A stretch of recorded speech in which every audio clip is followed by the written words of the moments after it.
Hey there, I want to welcome you to Coach for Life. This is actually round number two. I'm trying something that I've never tried before, but then again, I've barely tried YouTube before. I'm doing a double header of our roundtable, the Huddle Roundtable, which is something that I absolutely just have enjoyed doing. I love doing it, and I love doing it with the guys I'm doing it with. And what's really great is I have so much energy from the last show, I don't feel tired at all going into this next show. I've been working with these guys for a while, and it started about, I don't know, well, actually started back in October when a guy by the name of Norbcam, as you can see down below, his icon that's there, his logo, he invited me to do this kind of coaches corner thing, and it actually had to do with Russ and how the team's going, and they were struggling, and so we did a little breakdown, and I had the time of my life thinking, I'll never be on YouTube, and I won't become a YouTuber or whatever it is. Well, then I did it, and was like, hey, this is kind of fun, and next thing you know, it started doing it again and again and again, and then all of a sudden, I was reached out to by a couple of young men who I'd seen their names in the super chat, and in the super chat, I thought they were older dudes. And then all of a sudden I come to find that they're younger men, and they connected with me and kind of gave me this idea of, hey, you should consider doing something similar to what Norbcam does, which is a roundtable show. So I said, yeah, let's give it a try. And man, oh man, have these guys impressed me with what they've done. So if you saw the last show, you saw what we were talking about, and we're going to talk about basically kind of similar stuff, but just with a different cast. I've asked a couple of the guys that returned. We actually have a group of 7 that work with me, and a couple of these guys, this is their first time on the round table, kind of making their debut. I let the original 4 start the first few weeks, but these 7 have been with me from the get-go. So when I bring them on in a second, just know that they've been working just as hard as the guys I talked about in the last show or in other channels. So to get us started, I always start kind of the same way, and it's talking about what happens in the huddle. Because there's a guy who played quarterback, who loved coaching quarterbacks, who loves our quarterback. I always believe that 4 things took place, and this isn't my necessary idea. I learned it from my mentor, Sherman Smith, who was my coach in high school. Then he coached in the NFL for 22 years and coached with the Seattle Seahawks, as well as another mentor of mine, Chuck Tarbox, who was rated the number 8th coach of the 20th century. I was a high school coach, loved it. It was awesome. Had a chance to go to college, wanted to stay at the high school level. That's where I belong. So going back to the huddle, 4 things happen in the huddle: encourage, challenge, warn, instruct. And that happens in all your relationships. It happens in all your huddles in life. You encourage people, you challenge people, you warn people, and then you instruct people. Not always in that order, but those are the things that happen. So that's what I tell our guys to do on the round table. Encourage each other, challenge each other, warn each other, and then instruct each other. And then ideally, we get transformation that takes place. And that's what we're hoping for, is that at the end of this show, these guys are going to bring you some serious knowledge. They're going to bring you great energy, and it will transform you into maybe a different way of thinking. Maybe it'll give you some feedback or ideas or thoughts when you go to another huddle of your own and you have to battle of why Russ should stay, why he may be going, what have you. I'll guarantee you're going to learn stuff tonight that even the last show that we just did 30 minutes prior to this one, it ended, I learned things that I didn't even know about. So that's what's cool about these guys. So with that, enough with me talking. Let me bring on the guys that do this. They're doing this for a living, right? For 4 weeks, they've been doing this for a living. But really, it goes back almost probably 6 or 7 weeks from the first time I met the first guy, who I'm going to start with. And that's up in the upper right-hand corner. That would be Dylan. So Dylan, he's to my left, but he's to your right. And he goes by Rain. And so for the rest of the show, I'm going to call him Rain, even though I said Dylan at the get-go. Rain with an X. Rain was the first guy I met, and what I love is that on this show, he's got his jacket on. Rain, you didn't have your jacket on the first show, did you? No, sir. No, man. But hey, now we're in the prime time, like Deion Sanders used to say prime time. Well, it's Neon Rain, which doesn't really rhyme, but we'll come up with something, like the Rain Man, those other things. This is the first time I met him 6 or 7 weeks ago. He comes on the Zoom call, and I'm expecting this young man. First, I'm expecting a young man to come on the show, not a younger man to come on the show. On the Zoom call, have his parents, join me, so that they know everything's on the up and up. And I turn on the Zoom screen, and he turns on his video, and here's this young man with the sports jacket on. And he's sitting up nice and tall. And I thought I was going to talk to him for maybe 10 or 15 minutes. And man, 45 minutes later, we're still having a conversation. And then he's pinging me the next day, I'm going to do a Discord for you. And I'm like, what's the Discord? I don't know what the Discord is, but yeah, man, build one for me. That's great. And it just started this great, awesome thing. And like I said in the last show, like near the end of the conversation, I'm like, are you, 16, 17? And when he told me what his age was, I was absolutely blown away. But it spoke to just what I think about this generation. And I'm not one to squash millennials, and I'm definitely not one to squash this younger group that's coming up, because to me, they're the generation why not me group. and it's proven with a guy like Rain, who's like, he zooms over here, but I know he's up here. Rain, talk to me, man. What's going on? How are you, buddy? What's going on, guys? I'm excited to be here for a second time today with the new guys, BJ, Jonah, and Nick is a regular around here. But I'm excited to be here. Excited to be here for the second time, like I said. If you haven't already, subscribe to these guys. Guys are great.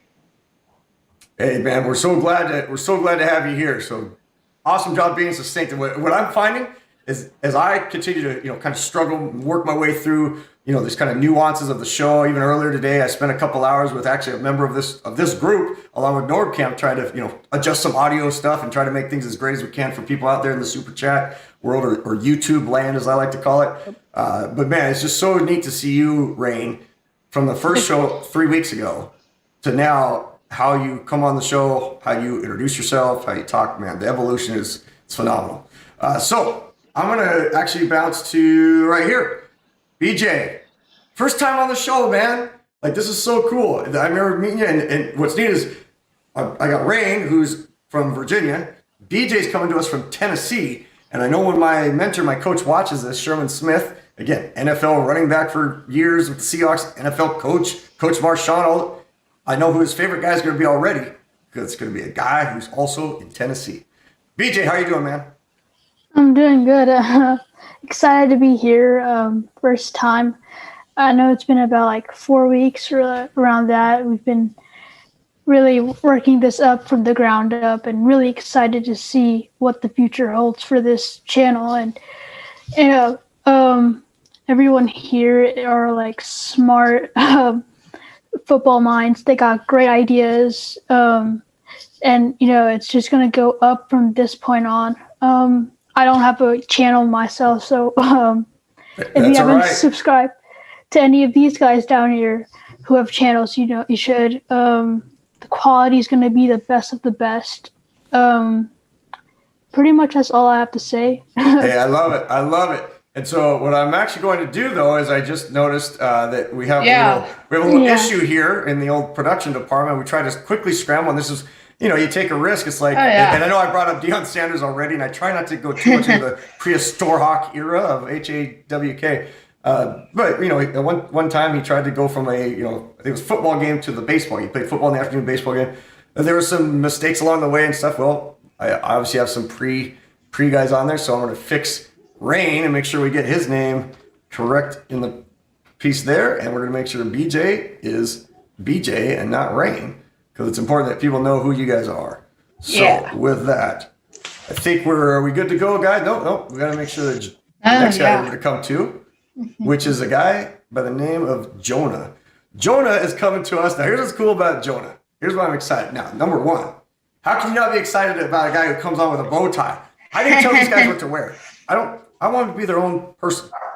Like who they come as is like a guest on, ESPN or some other channel. Like, guys come on as they brand themselves. So I'm not telling them they have to wear a certain thing. So when you see Rain wearing a sports jacket, that's what he wants to wear. You see BJ coming on, he wants to have his like little silky sweet hairdo going. Like, man, I'm the guy. That's what he is. Jonah comes on with the bow tie, and it's awesome. I love that too. But Jonah also comes from my favorite city of all time on a television show. And he comes from the state of Texas. And that show is Friday Night Lights. Jonah, welcome to the program, man. How are you? Hey, I'm doing well. Thank you for having me. My name is Jonah. I'm a freshman in high school. I'm just glad to be here. First time, so mess up. That's probably why. But make sure that you check out all these guys in the panel. Seattle Sports Talk, Mr. Nick Labow. Rain is going to be starting a channel soon, so make sure you guys go drop a follow to him. And then all of the Norbfam-Nation, just everyone there. Hey, man, great stuff. Now, Nick Labow, all of a sudden I was getting ready to call on him, and he disappeared for a second. And that stuff happens, right? I mean, that's part of being on live YouTube, live YouTube or live television. Sometimes guys come, sometimes they go, sometimes they're fixing things, they're fixing audio, rebooting computers or what have you. And then next thing you know, they come back on and they're like, I'm here. little technical mishap. That's all right. I used to say all that about good. some We're of my back. players during games. Like, is he going to show back up? Like, my players disappeared for a quarter. Oh, there he's back. Like the real guy. Yep. Nick Labow, man. Like, I have to say it each show, and I don't mind. I'm going to say it with all you guys for the rest of the time because it's important as new people come on that they know who you are. Nick Labow is the cowboy. And the reason I call him the cowboy is because I always called my quarterbacks cowboys. Because I always say every head coach has to take pride in one thing. You have to take a focal point and go, and I learned this from Bill Walsh. I went to a clinic of his back in 1994 when he came here as a head coach of the 49ers. And he said, you have to choose that one thing that is beyond the X's and O's, philosophically, that you're going to try to master. You'll never truly master, but for me, it was the last 2 minutes of a game. I was not going to lose to the other coach due to clock management. Never. And I think my players believed in that. I think my assistants believed that. My fans believed in that. Well, Nick Labow is the cowboy from that same standpoint that I needed all my quarterbacks to also buy into that same philosophy that, hey, you're not going to master how to play quarterback, but you have to master time management in the final 2 minutes of the half and the end of the game. Yes. That's what we're going to master together. And Nick Labow is the calmest guy on the ship on these shows. But man, oh man, when it's time to throw that winning touchdown or drive us down the field and hammer home the point, Nick Labow's the guy. He's the guy that I used to say was either the woo tackle, like someone makes a tackle and everybody, woo, or they go boom, right? They make the big hit. Nick Labow, how are you, man? Good to see you after 30 I'm minutes doing of seeing you good. 30 minutes ago. Yeah, still energized from the previous show, but I'm happy to be back on with two amazing new members, Jonah and BJ. Yeah. Even though they don't got channels, you can still check them out. I see them from time to time on Discord. So that's just another reason to join the Coach for Life Discord. Rain, he's starting his channel soon. So go sub that up. It's just Rain, his name, which is nice. I like it. Coach for Life, obviously, you're already here, so why not just go down below and subscribe? It takes 2 seconds. I've timed it. And yeah. Get it to 100 subscribers. He's at 84 right now. Yeah. Yeah, so, and you know what's funny, guys, is that like I don't even look at the numbers. Like my wife is like, I know how many numbers you have. I'm like, I don't know how many numbers I have because you know what's fun for me is really plugging and pushing you guys, right? So obviously I want to build to 1 million subscribers and all that other fun stuff. But what's great is, hey, I know that you're going to say it about me anyway, and Norb says it about me on his show and stuff, which is awesome. But man, to me, I'm going to grow as you guys grow, as your channels blossom and boom. You know, that's why it's so fun for you guys to follow what Norb does, because that's his trade, his video and audio and all that other stuff. He's the master at these things. So to me, it's more fun to watch you guys boom and grow. And I'm kind of hitching my wagon to you guys, even though I think you feel like maybe there's a way to hitch your wagon to me. No way, man. You guys are leading the charge. And like for you, Jonah, here's what's cool. And Nick, glad to have you here. I hope you and Rain were able to kind of put in the closet the emotions of the last show and start fresh again this show, right? Because I mean, there were some highs and lows. We were battling, and they were getting kind of like I was worried that Rain might get a little emotional there, which is totally cool on this show, man. Because we're talking about a serious topic, and Russell Wilson, maybe leaving. Like it was so heartfelt. It was so heartfelt. But then I look at like Jonah and BJ. Hey, Jonah, if you'd have just stopped that after I'm a freshman, people might have thought, oh, he's a freshman in college, right? So to me, the age stuff is irrelevant. The experience is irrelevant. It's more about the fact you're just taking a chance, man. I'd rather a guy go out and make a mistake and fail hard, as I used to say. Like, fail hard, get back up, and let's get after it, than never to try it, man. So to you two guys that are just coming on now, at least you tried. And so if anybody says like, well, you were this, or you weren't loud enough, hey, at least I tried. Man, we can live with that. We can live with that. So that said, let's move on to something. I don't even know if I want to call it like a fun topic. Like it's just an intriguing topic, man. It's just a crazy topic, right? And I appreciate everybody in the super chat, the comments. I just ask that you keep it clean and upbeat, positive. You can certainly challenge thoughts, challenge what these guys say and stuff. But again, these are young men that are aspiring to do great things. So let's just keep it on the up and up and appreciate the mods that are helping me and everything else. Yep. So here we go. To open us up, the main topic of conversation tonight is the topic that everybody's talking about. It certainly isn't dying down. I'm not going to do what I did in the last show, which was scare everybody into thinking there was an actual trade that took place during the show. I won't throw that at you. But I'm going to give everybody, roughly a minute or so. I'll try not to cut you off unless you ramble. Just your thoughts on the Russell Wilson thing. I don't want you to project where you think he's going. No predictions. We'll get to that. And no salary cap stuff. We'll get to that. Just personally, How are you feeling about how it's being handled? Not even from the Seahawks side. I just want you to laser focus. Russell Wilson, what's happening, how your heart has felt since the moment it came out after the Super Bowl from his team, to him going on the Dan Patrick show and maybe saying a little bit more, to now what's just boomed into like the top story every day. All right. So we're going to go to one of the new guys. Jonah, we'll start with you. You got the floor, man. Take it. Thank you. Russell Wilson, what are your thoughts on what's going on? And I'll keep you in the lane. If I feel like any of you are rabbit trailing, I'll keep you in the lane. Okay. So go for basically, what I think is that this is Russell Wilson's trying to make a point here. Russell Wilson, like everything that comes out of Russell Wilson's agent goes but through him. And so when that news came out that, Russell Wilson isn't happy and all that's coming out, basically it's him. And I feel like it's him trying to be heard. It's him saying, listen, you guys need to do this for me or I'm getting out of here. Because I personally feel like Russell Wilson would like to stay in Seattle. The dude has said many things. He has a great following here. But what it is he's basically just saying, like you guys were talking about earlier, that what Tom Brady did, he built the team on him. And he's saying, let me have some input in the front office decisions and all that's happening in this organization, or else you can get me out of here because I don't really care that much. Man, great thoughts. Great thoughts. I'm bouncing right to you, BJ. Give me your thoughts, man.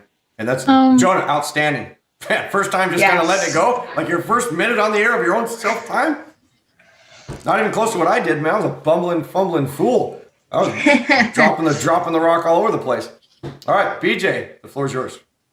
Go for it. Well, first time I heard the idea of Russ maybe getting traded this offseason, my heart was like, oh, no, not this. But personally, I feel like Russell wants to stay in Seattle, but he also wants to be given a bigger role in the team. I think he isn't really wanting this to happen, but he does, because he doesn't have the respect as Aaron Rodgers and Patrick Mahomes and Brady.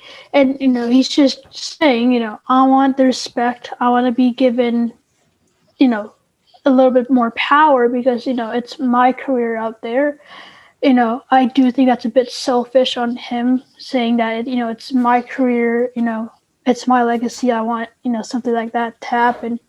But, I hear a lot of people blaming the offensive line, but this offensive line was great this year. And I feel like Wilson is just being a crybaby and whining about he wants to be like a Tom Brady, but to be true, he's never going to be a Brady or a Rodgers or Mahomes because he's just started way too late for this to happen. He wasn't taught the same ways as these other guys were. Now, I got to ask you, BJ, and this is like awesome. I love what you have said here because I love coming. Everybody I coached has a nickname. Like you ask any of them my players, they'll all say, yeah, here's my nickname because I'm a nickname guy. And even guys on the show here are getting it. Like I can't wait to as the nickname starts to evolve on what I think it's going to be. And here's why. You said some very, very fascinating things that are similar to some stuff that I have said on Norb's show, right? And it's you coming across as, would you say that you're a huge fan of the Seattle Seahawks? Yeah, I'm a huge fan. Would you say, where would you rate yourself as a fan of Russell Wilson? Out of 10, maybe like a 5 or a 6. Okay, 5 or 6. So he's not your favorite player on the team, but because he's on the Seahawks, you root for him because your passion is the Seattle Seahawks. Fair enough? Yeah. Yeah. So I think what you're saying is some outstanding stuff that, again, you're presenting that voice of reason on the other end that is similar to, again, what I've tried to do on Norb's show, which is not to say that I don't like Russ or that I don't want Russ. It's more, here's what I see happening because I love the Seahawks more as a totality. And I want Russ to be a part of that in a positive way, right? And when there's fractalization, that causes issues. So I think the fact that you were on your first time again, just like Jonah being so confident in what he said, I love the fact that you were confident kind of going the other direction. Saying, hey, you know what, Russ, you're kind of being a crybaby or what have you. And I think he should have done this or he's not related to those guys. And you know what? There's going to be people that disagree with you big time. Like, how can you say that, BJ? Russ is the man, and he's a top 5 quarterback. But you know what, BJ? Your opinion is your opinion, and that's the opinion that matters. So keep it up, man. I love you, both you guys. Great start. Rain Man. Man, Rain Man. You got the floor. What do you think? I think Russ, kind of disagree with BJ here, but Russ is, he needs to put on his big boy pants, and he does need to take a pay cut. If you watch the other show, you already know what I was talking about. But I think he does need to put on his big boy pants and. Let's assume nobody saw the other show. Give a little recap of what you really think here. Okay. Just to open it, just on Russ. Just on Russ. Okay. So it is sad to see that Russ is, it is sad to see that there's even speculations of Russ leaving and his camp saying those teams that are leaving, and we'll talk about that later. But it's just sad and just strange, to be honest. It's strange to see your franchise quarterback that's been there for a couple years, that's won a Super Bowl, that's been through those ups and downs and those hills and cracks and those, everything, that to want him storm out of a room and just do what he's done. So.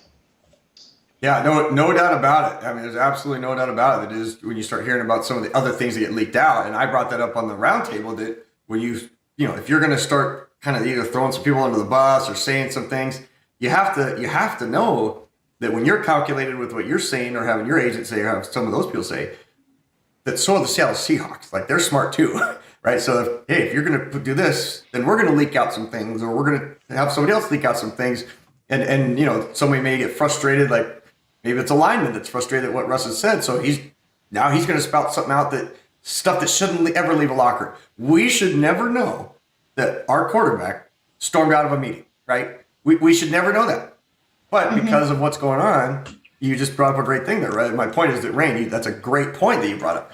That also now we're hearing about things that's like, it's disappointing to us. We're saddened to hear that our the golden boy has some things that maybe aren't so golden, even though we want him to be golden, right? He's human, but we just don't want to see that side of him right now.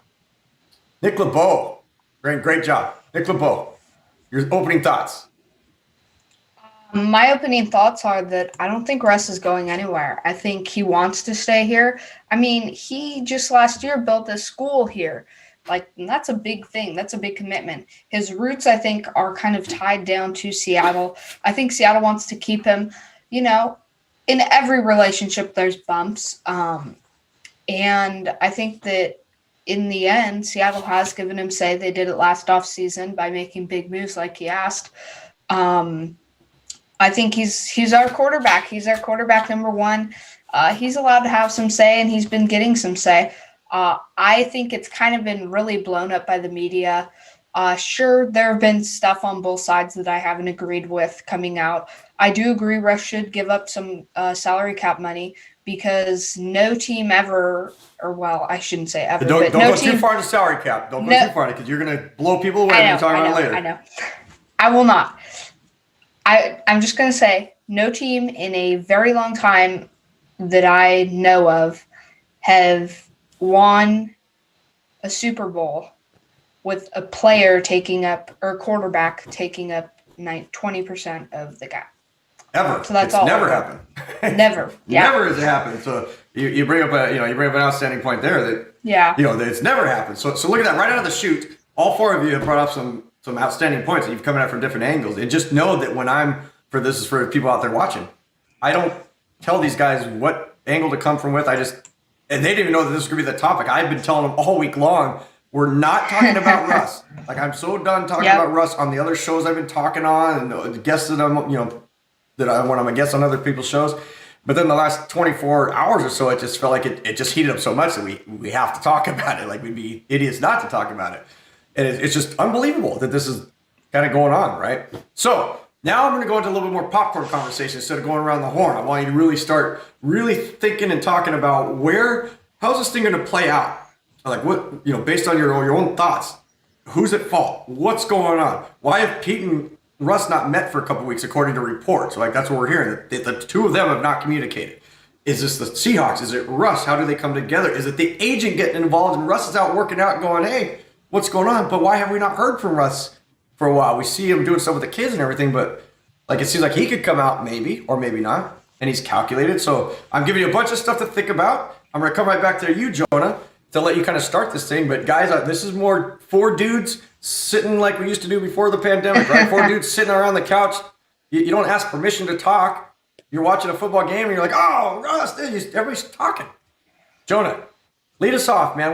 Who's at fault here? What should Russ be doing? Should Pete Carroll be calling someone because he's the dad in charge of everything? Like, help me out, man. So I think the answer is simple. Who's at fault? The answer is Pete Carroll's at fault here, because the reason why Russell Wilson is having this issue, is bringing this to a whole nother level, because the Seahawks weren't in the Super Bowl. Seahawks went 1-0 in the playoffs once again. 1 playoff win in 4 years, But because Pete Carroll, the Seahawks lost their Rams game because Pete Carroll did not adjust. Lost their what game? The Rams. Rams game. Okay. The playoff game. Yeah. Because Pete Carroll didn't adjust. Assuming that they win that game, if they even get to the championship game, I think this is a much better situation. And now that's easy to say, because championship is greater than wild card. So, of course, this would be better. We can't necessarily predict. But it falls onto Pete Carroll. But it also falls a bit onto John Schneider because of what John Schneider has done with this franchise. He has consistently taken on old, aging veterans for low-money contracts, 1-year deals, and he signed 20 of them. Instead, what he should have been doing this whole time is he should have been going after some of the bigger name guys, or maybe higher mid-tier guys in free agency, instead of going after these old guys.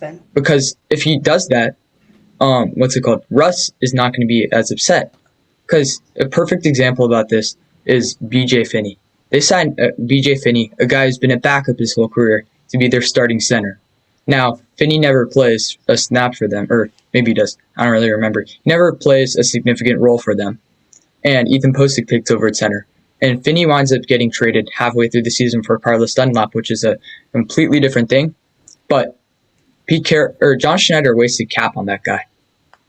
Now, and John Schneider has done this with a million other guys. And I think it falls in the organization. They've made Russ unhappy, and now they're going to pay for it. Okay, I have a couple things to say here. Nick, great job being patient, man. It's fun to watch when I have the individual thing set up, and I know I'm not on the screen at the moment. When I have the individual piece set up there, what is so fun to watch is how you just sit there and go, I really want to talk right now. I just want so badly to talk.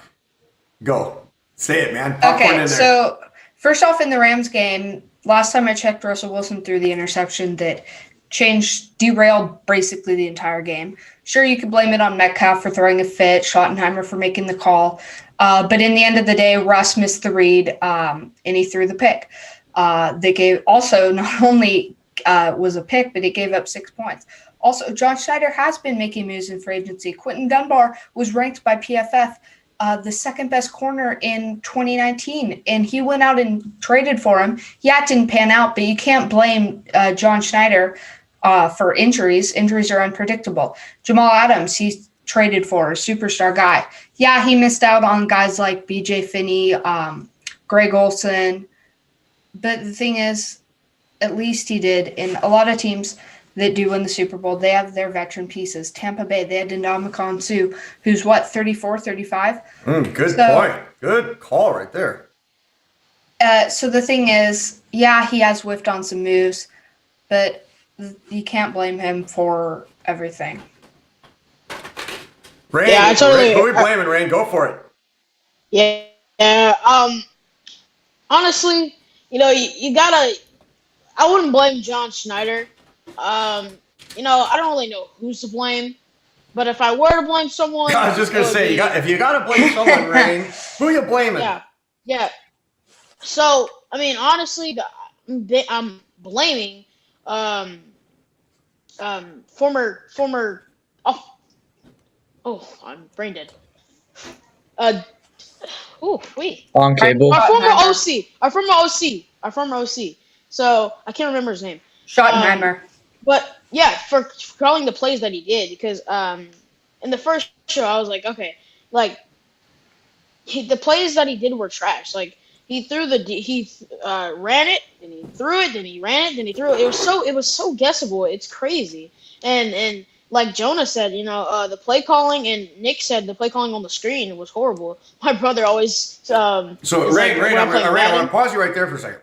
So at the 8-week mark, when Russell Wilson was MVP of the league, at the halfway point of the season, everybody would say that Russell was absolutely the MVP of the league. No doubt. Was he? And this is just a question. It's not me saying that anything you said is right or wrong. Like this is the fun part of challenge, right? Courage, challenge, warn, instruct. I'm gonna challenge you on this one. To think at the 8-week point when he was the MVP, was he calling bad plays then, and then all of a sudden for 2 or 3 straight weeks he started calling really bad plays out of nowhere, and then all of a sudden he's calling bad plays the rest of the way, and then we get to the playoff game, and then either he's calling really bad plays or Russ is playing really poorly or what have you. Is it him all of a sudden switching up, or was there somebody higher up that maybe said, hey, and this is kind of the Pete Carroll, like where I'm going with this is it him, or is it was it somebody else squashing it, and then Russ wasn't able to have input? Like now look at it from that standpoint. Where would you go from that standpoint? So I totally agree with what you're saying in terms of your frustration that he was calling some very poor plays. But now expand that a little bit. Where does the Russ angle come in, or the Pete Carroll angle come in, and why did it just change mid-season? And that was at the point, and the reason why I'm pointing this at you is that was also the time period that Russ apparently stormed out of the meeting, was during the time they had a couple rough games. Sounded like they were making some changes. Was that Pete saying you have to make changes? Was it Russ saying, why are we making changes? Was the OC saying it? What do you think? Well, it's a lot of confusion going on because the first 8 games were standard games. So, and then the last 8 games were against the Jets, against the Washington football team. So they were fairly easy. And we adjusted, but we didn't do it the way that I'm pretty sure we didn't do it the way that Pete Carroll wanted to, and we didn't do it the way Russ wanted to. The last 8 games of the season, Russ was under 50% of passing touchdowns, and he only had 2 touchdowns in the Rams game, which is very unordinary for Russ. I mean, we all know Russ is throwing the deep balls, but I think it's more on like Pete Carroll, because Pete Carroll wanted to run the ball more, and that's when that kind of got reinforced. So, I think it's John Schneider's kind of fault. But you're going to buy I love it, man. You guys are you and Jonah like here it's Pete Carroll, now it's Schneider. Yeah. Keep on going, finish up. And I'm coming to you, Nick, with some popcorn in there yourself. Yeah, so, and I mean, basically, I'm saying I don't know why we kind of adjusted the way we did the last 8 games of the season, but we did, and we lost in the playoffs very badly, and it was an embarrassment. Well, the scores definitely got squished, right? So, Nick Labow, I got to ask you. Yeah. We went from high-scoring, fast-paced, 35-34 games. Like, they're fun to watch, right? Everybody's having a blast watching those. I actually kind of like some of the defensive powerhouse games. But at that time when things switched up, yes, we played the Jets, but we also kind of went into the NFC East run that everybody at the time was like, oh, gosh, we're coming to the easy point of the season. But then the Jets started to take off the Giants started to take off a little bit in terms of getting to know their coaches' schemes. Washington football team had a little bit of a push at the end of the year for themselves. And Pete Carroll's style has always been to run the football, keep the score low, and win in the fourth quarter with our cooking quarterback who can be a cowboy, right? Everybody knows Russ is a cowboy. Those final few minutes when he's in charge, when nobody's in his headset, when he's calling the play, running around, that's what he does best. So Nick Labow, where was that taking place? And is that why Russ, is that the frustration here with Russ, hey, I wanted input, I wanted to say, I don't want to just be the last 2 minutes. I mean, it's obviously, you can't just blame it on one person for our offensive falls in the last 8 games. Obviously, you could throw it on Mike Iupati and Brandon Shell for being injured. You could say that we didn't have enough depth at offensive line to handle that, and that's which is where Russ is pointing the finger. That's where the finger first started, right? Yeah, a little bit. Which is definitely a reasonable publicly at least. Publicly, yeah. Well, not as bad as Patrick Mahomes.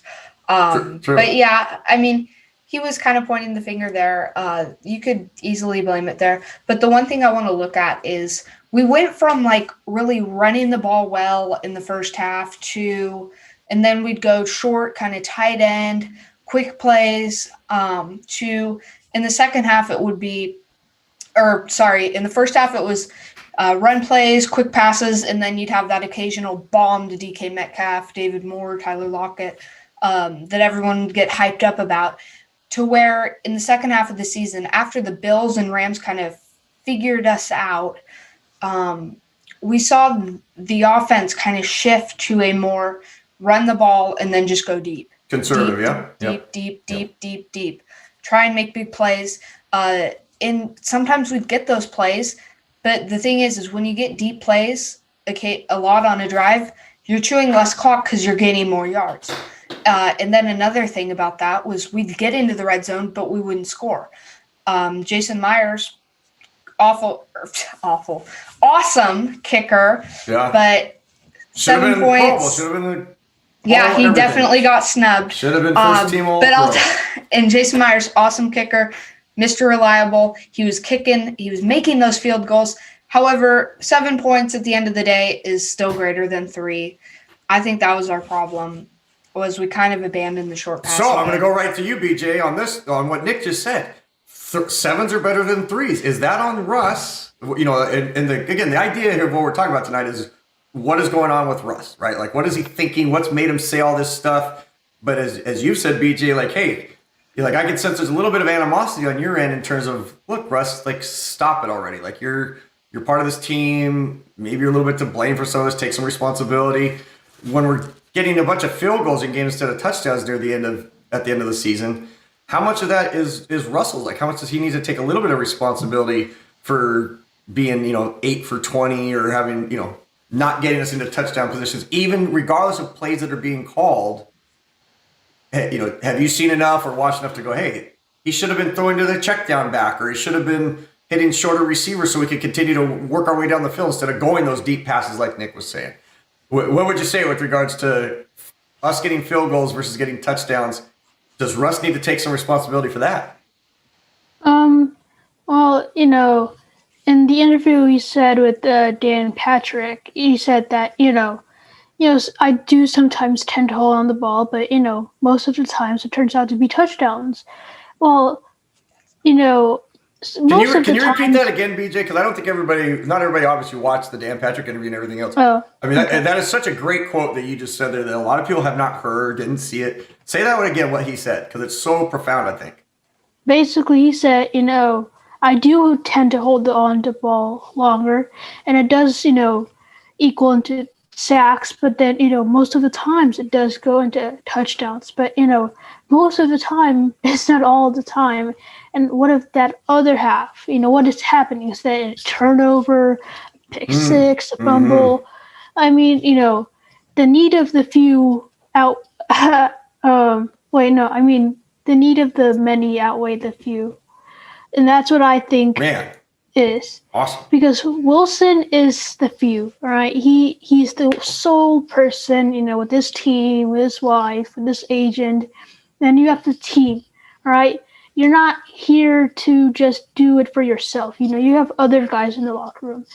Some of these guys are, just barely making NFL teams. This is their one source of income for their families and stuff like that. You just got to put that aside for Wilson and, his hopes of being, MVPs, Super Bowl MVPs and stuff like that. And, think about the other guys in the locker room. I mean, is Russ that type of guy, BJ? Do you think he's the type of guy that can do that? Like, I think we all thought he was a we, us, our guy when he first came out, right? But he's become so popular. And, of course, it was fun. It was like when he was first on the Academy Awards and Golden Globes and Nickelodeon host. And, like, we loved it. Like, that's our guy, right? Yeah. And do you think, BJ, for anybody that, if all of a sudden you're getting all that, kind of the looks and then you're on the front of GQ magazine and all this other stuff, like, it's kind of hard maybe to stay in that we world when you have to kind of forcefully go into the me world of things. How hard do you think that would be in the locker room for him to do that? And do you think he can get back to that? Because it sounds like what you're saying is, like Kobe Bryant used to say, and right. Russell Wilson's worn the Kobe Bryant jersey, talks about Mamba mentality, all those. One of Kobe Bryant's famous lines that he said to Shaq when I can't remember, it was Shaq that asked him or somebody, like, hey, there's no I in team. And he said, no, but there's me. like M-E, there's the letters M-E are in the word team. Yeah. When for years everybody said there's no I in team. Like a great line, right? Like, yeah, but there's me in team, meaning I'm the guy giving the ball, I'm going to help us win, or I'm going to help us to lose, but you're going to ride or die with me. Like, what do you think of that mentality with Russ? Do we want Russ to have that mentality of, hey, I want to say stuff and ride or die with me? What do you think? It's true. We do really depend on Russ. I mean, half the games we won this year would probably not have won it without Russ. But I don't want him to think, oh my gosh, it's me. I'm doing all the work. I'm winning these games. It's not any of the coaching staff, but it's me. But, it's not entirely true because, he has weapons. He has Tyler, DK. He has a okay offensive line. Let's not forget, this offensive line for this year was really good. I mean, better than some of the years in the past. And then, Hey, those are great thoughts. I'm gonna let you hold it right there because I got to come to Jonah with something. So Jonah, here's this guy who's again he's definitely a freak of nature. He's one of the best athletes on the planet. There's no doubt about it. He works hard. He tries. He wants to win. He's got all those things going on. But do you think he can fix if he returns? Two-part question for you, Jonah, because you're elder statesman as a freshman in high school, right? Is he able to fix the damage that has been done? Is he that type of guy? Is he genuine enough from what you see to go into the locker room after he's kind of fractionalized things and thrown some guys under the bus and fix things? Because he does buy guys scooters and everything else. So that's first part of the question. We'll go ahead and answer that. What do you think? Do you think he can fix what's taking place right now? Or is he going to get to the point where damage done? I'm going to give the worst answer that the crowd wants. I don't know.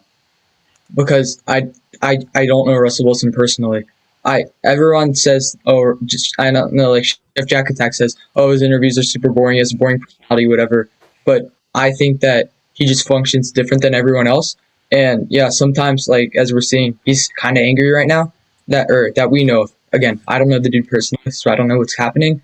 But then other times, like you said, Coach Marsh, he's buying the offensive line scooters. So do I think he can be repaired? Yes.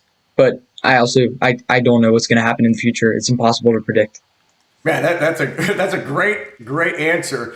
And what's fascinating about that is obviously if he's doing his thing, it reminds me so much of Marshawn Lynch in an opposite direction. For years, we're like, why won't the guy talk? Like, okay, he's mad at the media, but we as fans, don't we deserve to hear from Marshawn, hear what he's thinking, hear what he's saying? And I'm not talking about the one play at the Super Bowl, just in general. And then the guy retires, and now he's like you could tell that he branded himself as the guy who didn't talk. So now it was so calculated that when he became a retired NFL player, he's on every talk show. Talk about a guy that does community service. He's a world beater when it comes to community service and work with kids and all these other organizations that he's doing stuff with. But kind of that same thing in reverse, right? Like you don't know who they really are. Like we don't know Russ personally. We didn't know Marshawn personally, but Marshawn was quiet, and now he's on, go around the world and do that Bear Gillis show, I think, whatever it is, and then does these other things. To where Russ is the opposite. A lot of talking, cliches, everything else. And now it's kind of gone this other direction that we're just not used to. So other thoughts. I want to make sure everybody kind of has some say on this piece here. Nick Labow, salary cap. Yes. How does it hurt us with the cap? What happens with the cap? Oh, man. If you were to leave, and I'm going to give you all a hypothetical here in a second of Russ leaving. Like, we all want him to stay. We know he's here now, but we're trying to treat him like what happens. But if he were to go, what happens to us cap-wise? Well, we are basically done for cap-wise. We get $30 million in dead cap. And if you guys do not already know, dead cap is basically whenever a player who is under contract gets traded or released before their contract expires, that team will inquire dead cap. It depends on, like, for Russell Wilson, obviously his dead cap's going to be a lot more because his contract was a lot more to begin with, where a guy like BJ Finney, whose contract wasn't as much, he's not going to have as much dead cap. And for those who don't know, does that count when people say that counts against the cap? If you're to educate people, here's the interesting thing about it. How would you answer that? It doesn't directly go against the normal cap hit, but there does come a time where you do have to pay it off. which will be taken out of the cap. But if we did trade Russ this season, we'd have a lot of dead cap this season, which would just kind of make us alter how much we spent this season, because we'd have to save money for to slowly kind of pay it off. There you go. I mean, that's the one part of this that is definitely cut and dry, right? Like we can have all of our opinions, all of our heartfelt feelings, all those other things. There's no budging on what the cap situation is, and a lot of people, they get so caught up in the emotional side of it, they don't look at that. Just like the other night when I said, look, we're not trading Russ, if we do, for 3 first-round draft picks.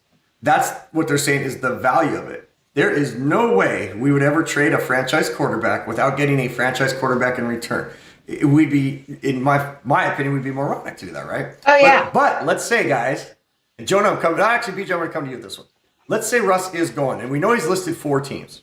Okay, he's listed 4 teams out there: Las Vegas, Chicago, Dallas, and Nick, I always forget the 4th one. Las Vegas, Chicago, Dallas, Rain, somebody else. New Orleans. New Orleans. I forget New Orleans because there's no chance he's going to New Orleans because of the cap. That's why I always forget him. Right. So let's say it's 3. Let's knock New Orleans out of there. Let's say Dallas, Chicago, and Las Vegas. Let's say he's going. Breaking news, Russ is gone. We're going to get something back in return. What's going to be the best fit for him? Like, why those 3 teams? BJ, is there any one of those 3 teams that you could see him going to? And would you follow him? Or would you be like, hey, I don't need to check, I think a lot of people would follow him, see how he's doing, maybe root for him, maybe not root for him. And others would be like, hey, I don't care, he's not a Seahawk. So BJ, where would he go of those 3, you think, best fit? Yeah. Chicago, Las Vegas, or Dallas? And would you follow him? All right. So I think out of those 3 teams, the best chance of him getting traded to would be the Raiders, because their owner, if he wants something, he's going to go out and get it. He wanted to go to Las Vegas. He went out and went to Las Vegas. Great point. His entire team. He traded Khalil Mack. Even though many disagreed that was a horrible mistake. In part, I do think that was a little bit of a mistake, but that's for later. So, Although Mac wanted out, but yeah. He wanted Gruden. He got Gruden, from retirement. If he wants something, he's gonna go get it. So I think the Raiders are, not only a perfect fit because they got John Gruden. He's a great offensive mind, and Wilson, wants a good offensive minded to be coaching him. And the owner is willing to go get him. And the Raiders, they're just in that right area of place. I think that, they have a really good chance of making to the playoffs with Wilson and possibly making a deep So run. you're saying that like Russell is like that's the place they are a Russell Wilson away from being in the Super Bowl and winning it. That's how they're feeling. Yeah. I disagree. But Rain, if why? you Why? decide- Rain, why? Why, do you Rain? disagree? Rain, give us Why? where he's going. If he's going somewhere, why do you disagree? Where's he No. going? But I'll come back to you, BJ, for that second component. Rain, what do you think? Where's he going? Well, so first of all, their offense is great. Their defense is okay. And that's the reason. The defense is not that good, and their offense still is Which team are you missing talking about? the Raiders. Raiders. Okay, so where do Yeah. you think he is going? If he's going somewhere, Oh, well- where is his number 1 spot?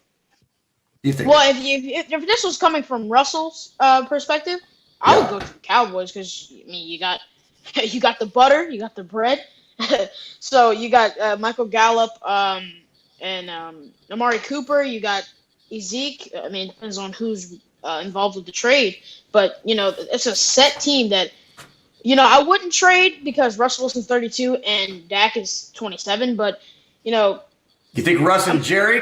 You think Russ and Jerry can get along down there in Jerry's world? probably Jerry Jones. Yeah. No. Yeah. But back to my Raiders part. I don't think the Raiders are not a Russell Wilson away from making the Super Bowl. They are a defense, a maybe another wide receiver, but definitely not the Raiders, because Well, I think I disagree. and you can't the Chargers are coming up. The Broncos are going to be probably that 8-8 team, and then you have the Patrick Mahomes and the Chiefs. They're gonna do their thing. Chargers have Justin Herbert, another pick coming up. So that division is going to be pretty good. But Nick, I know you're. No, BJ, go right back at BJ, it. go for BJ, it. go right back at it, man. Okay. And Jonah, don't be Yeah. afraid to hop in here when you thought. This is more of a popcorn conversation. I don't have to keep calling everybody. Jonah, Yeah. when you're ready to say what team you're like, battle for it. Where's Russ going? You're 4 GMs. You're getting to trade Russ, which we don't want to have happen. But if he's getting traded, battle for it. Battle for where he's going. Go for it. BJ, you got the floor first. Defend Okay. yourself. Well, Raiders. for that exact reason, Rain said that division is going to get better, and Raiders don't want to be the worst team in the division. And I think they have a really good offseason this year, and I think if they can get Wilson and have a good offseason, I think they're going to get the defense somewhat fixed. I think they're going to get the receiver situation better from last year, and I think they have the GM. I like their GM and their coach. I think they work really well How together. can you not like Chucky? John Gruden. I know. He's my Yeah. favorite coach in the NFL is No John doubt. Gruden. Jonah, what do you think, But I man? just think they're really close. BJ, I disagree with you. I don't like Mike Mayock, the GM. I do not think that he drafts well at all, and I think that his ego's too big. Did draft Jacobs and Mullen. Yeah. Sorry. Jacobs and Jacob- Mullen. Yeah, but who did he draft with the 3rd overall pick or 4th overall pick? I forget which one it was. Farrell. Yeah, Yeah. Farrell. I mean, How was Farrell panned Look out? at these guys, man. calling each other out, Not that naming the one, draft though. picks. Keep on I going. mean, What's Farrell? okay, yeah, he hasn't really panned out yet. Who did they draft with the 18th overall pick this year? Trayvon Mullen. Oh, this year? Yeah. Arnett. He could still Yeah. pan out. How's Arnett played? But I was born. He There could you still go. Jonah, easily. bring a little attitude. Hold on, I hold like on. it. Jonah's LJ playing middle Collier. linebacker right now. LJ Collier. Yeah, Collier was. LJ Collier didn't pan out at all his first year, but he Exactly. showed- Neither his showed second. He didn't pan But out his his second third. year either. So But his third. Jonah's continuing where I'm he's not going. saying I'm Jonah, not comparing continue where he's going. Arnett. I'm not comparing Arnett. Stay to- on Russ. Jonah, where's he Collier. going? Jonah, continue Russ is where going to he's the Cowboys if he's going to one of those 4 And teams. why is he going Here's to the why. Cowboys? Go It's for it. money. It's money. Cowboys have the most money to spend in the league. Yeah, they do. I mean, they might even be the biggest franchise in all of sports. And he's going to the Cowboys for that. The Cowboys, and here's why the Cowboys are the best out of those. They hold the 10th draft pick. And Seattle doesn't have a first-round draft pick this year. That 10th draft pick is so vital. What do Say we get that in the return? Seahawks What do we get in return? in Okay, return. but the thing is, Wouldn't they have to trade that 10th pick for us? I mean, Yeah. Yeah, you're gonna have to get exactly. That's why they're gonna trade for us. If they're gonna trade for anyway, the Seahawks get that 10th pick for Russ, and then other compensation. I'm not gonna leave. I'm not gonna throw in Dak Prescott with this. I think that's a whole other Okay. story. yeah, I think he's. And that's Hold on, exactly hold on, why I hold think on, that hold on. Russ I would would go never there. see the They don't Seahawks- re-sign. They don't franchise Dak. They don't re-sign him or anything. They let Dak walk. They get in Russell if he's going there. The Seahawks get the 10th overall pick. Some other what's the compensation. point of that? But you have to. There's no point of the 10th overall pick. By the time the 10th overall pick comes around, we're going to be stuck with either For Mac Seattle? Jones or No. Kyle Exactly. Trask. But Here's the thing. All the good I quarterbacks would be think off the Jonah- board. hold We'd on, have hold no on. Hey, guys, quarterback. I think Jonah is going to take us on a turn off the highway. I always talk about the freeway of life. You try to stay on the freeway of life, but I think Jonah's about to take an exit on the conversation and bring us right back. There's these highways that you leave and you go off and you think, oh, I'm done. Yep. And then 15 miles later, oh, I'm back on the main freeway. Jonah, go ahead and take that exit where you're going to take us after that 10th round pick or where that 10th round pick's taken Seattle to make us happy. Because right now everybody's freaking out. We didn't get a franchise quarterback back in what you're talking about. Yeah. There's a How's guy. that? So I'd assume that if they're just gonna they're not involving Dak in this, they're gonna get at least 2 firsts, I'd assume, plus another player. So maybe someone like Tank Lawrence. That would be a great pickup for Seattle. They could use a defensive lineman. But with that 10th overall pick, I'm assuming you're gonna get another first or some sort of compensation. There's a team that I believe should trade back in the draft, and that team is the New York Jets at number 2. Say Seattle So I trades. don't get too far. Okay, into the- but that's I don't going get to too far into cost the even draft. more compensation. No, it even is though gonna- we're wait, already so, Nick, losing I Russ. believe that. No, long story short. Jonah, hold on, Yeah. Jonah. Remember your thought, because I'm going to come back to you in the freeway, in the highway. Nick, I want you to talk about this. Again, what's funny is, think about it, guys. You guys are battling about where Russ is going. Like, this is what makes it I so know. interesting, right? We go from Russ don't go, Russ don't leave. But if I change it to where's he going, all of a sudden our energy becomes, we better get something back. So, Nick, go. What do you think? The thing is I like the Raiders as the number one option for Russell Wilson. First off, you can trade him there. Possibly, if John Schneider pulls his magic, we could get Derek Carr, a first-round pick, and Trent. I would take Marcus Trent. Mariota. Why do you want Derek Carr? Exactly. Derek Carr is an underrated quarterback. He is not a bad quarterback whatsoever. I would take You're right. He's not bad, but he's not way good. better than Marcus Mariota. Nick, would you put him in the top 10 in the Oh, league, you know- top 15? Where would you put him? Roughly. I don't think that's tough. Probably anywhere from 13, 12-ish. And Obviously, there's it's not two on pieces Russ's that you guys are bringing But up. he's def- Here, let me share what you guys are both, what you're all bringing up, and then I want you to kind of go on this a little bit. There's two things that have definitely resounded for me. There's the conversation around going to where the money is, right? And then there's the conversation around what are we going to be getting in return, right? No, I don't what is the like franchise? that. Also, I don't here's the I don't thing: like that. if he's leaving for money, then he's not leaving to win championships, which is everything he's been about. Exactly. I Yeah. just thought that Coach right? Marsh, But can if I- we're looking at guys in return, one of the arguments that I've been making to people is if we lose Russ, and yes, the cap hit is a struggle piece, right? Which is why I've predicted that Right. it'll be next year. That this is all for him to Probably. get ready next year to leave and go, unless we win the Super Bowl, I can look all the way back to January of last year and say, hey, I let you guys know I needed things to be changed, and they didn't let me say enough. It allows the excuses to be built to the it allows the bricks to the house of failure Yep. be built. So that way when it crumbles, Exactly. he can be out of here. But if he Can I does finish? leave, yeah, I'm coming right to you, Nick. I'm coming right to you. Okay. If he leaves, does that allow us as a team to spread the wealth and build up the rest of the core of the team versus having it all going to one player? That's the other argument. Either there's money that Russ is leaving for, that's an argument piece, and then there's what do we get in return?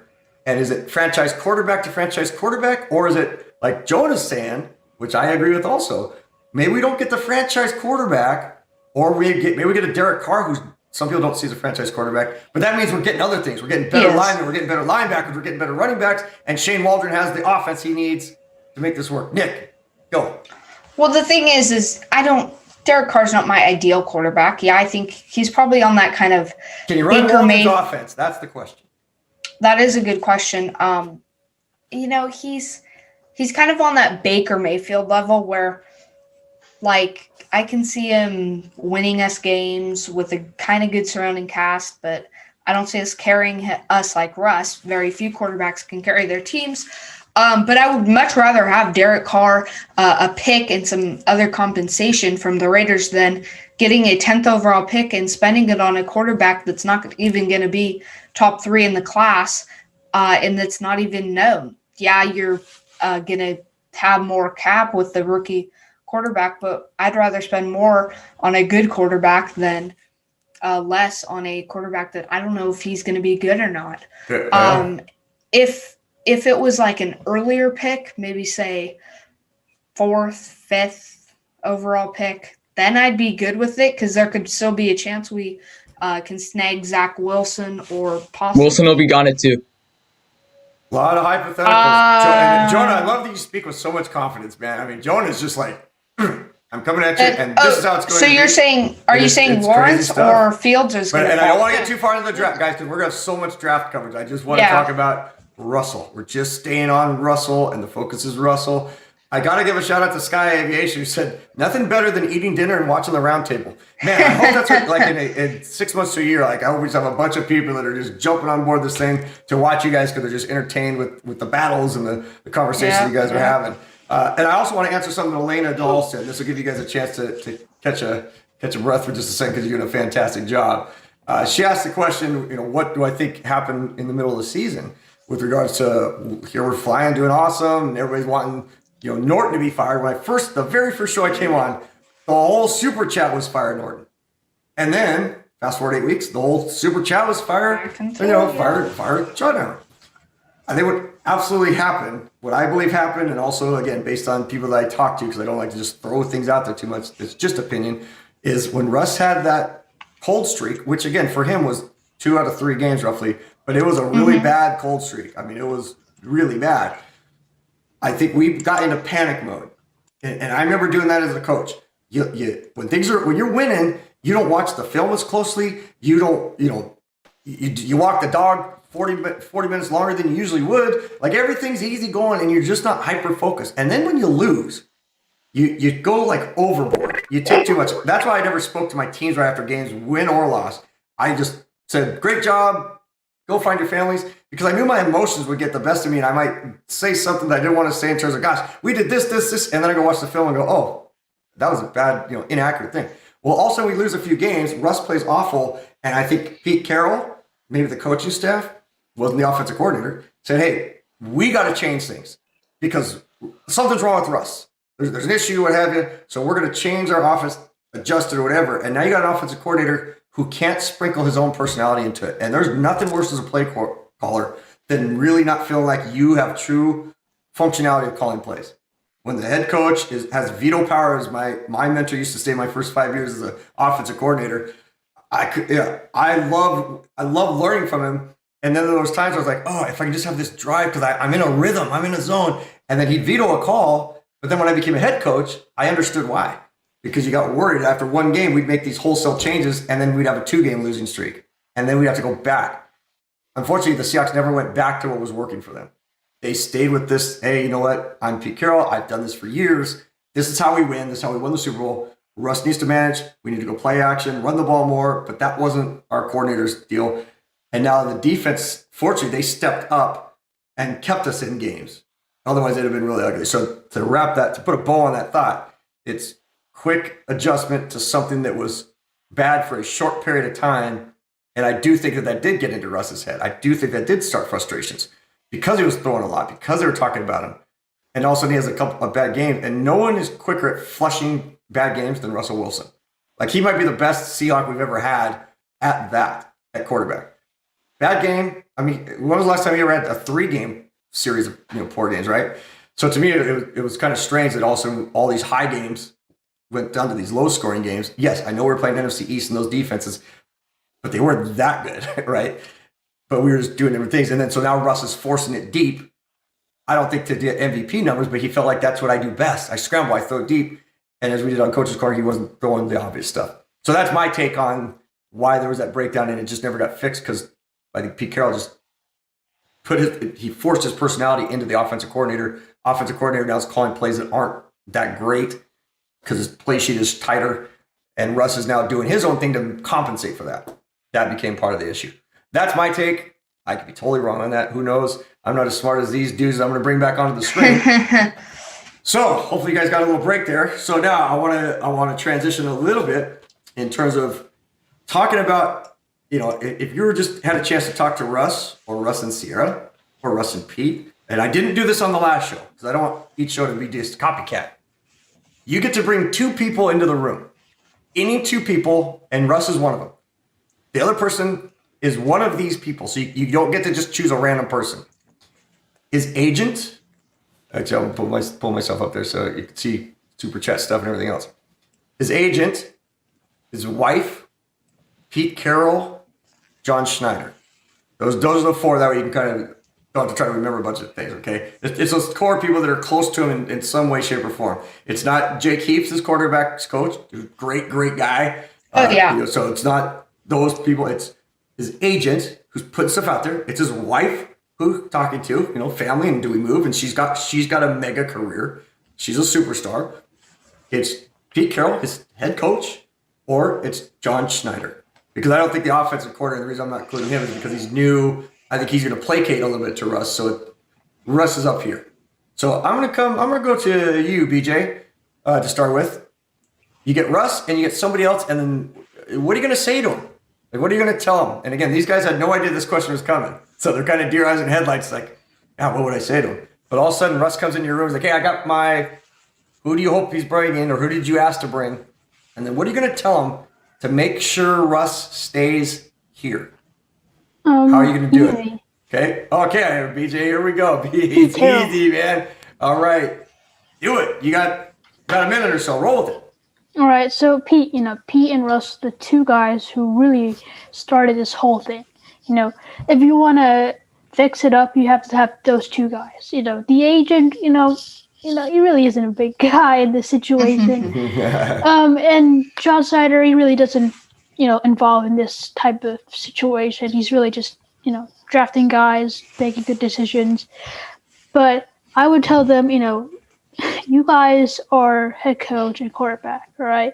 You guys have the two most important job in the team, all right? You guys got to suck it up, make each other friends once again, make compromises, change how you do sometimes, right? You don't always have to be the same way all the time. If you don't, bend here and there on some decisions, you're just going to be the same old person. Everyone's going to know what you're going to do. You're going to become predictable, and that's not good because teams are going to figure it out and beat you pretty easily. Man, and if you're bringing them to dinner and Chef Jack Attack from the previous show and part of this team's cooking for you, what are you cooking for Pete and Russ? Because Russ isn't cooking in this meeting. So what are you cooking for him? What are you asking Chef Jack Attack to make? It's going to make him happy. This is kind of a random question.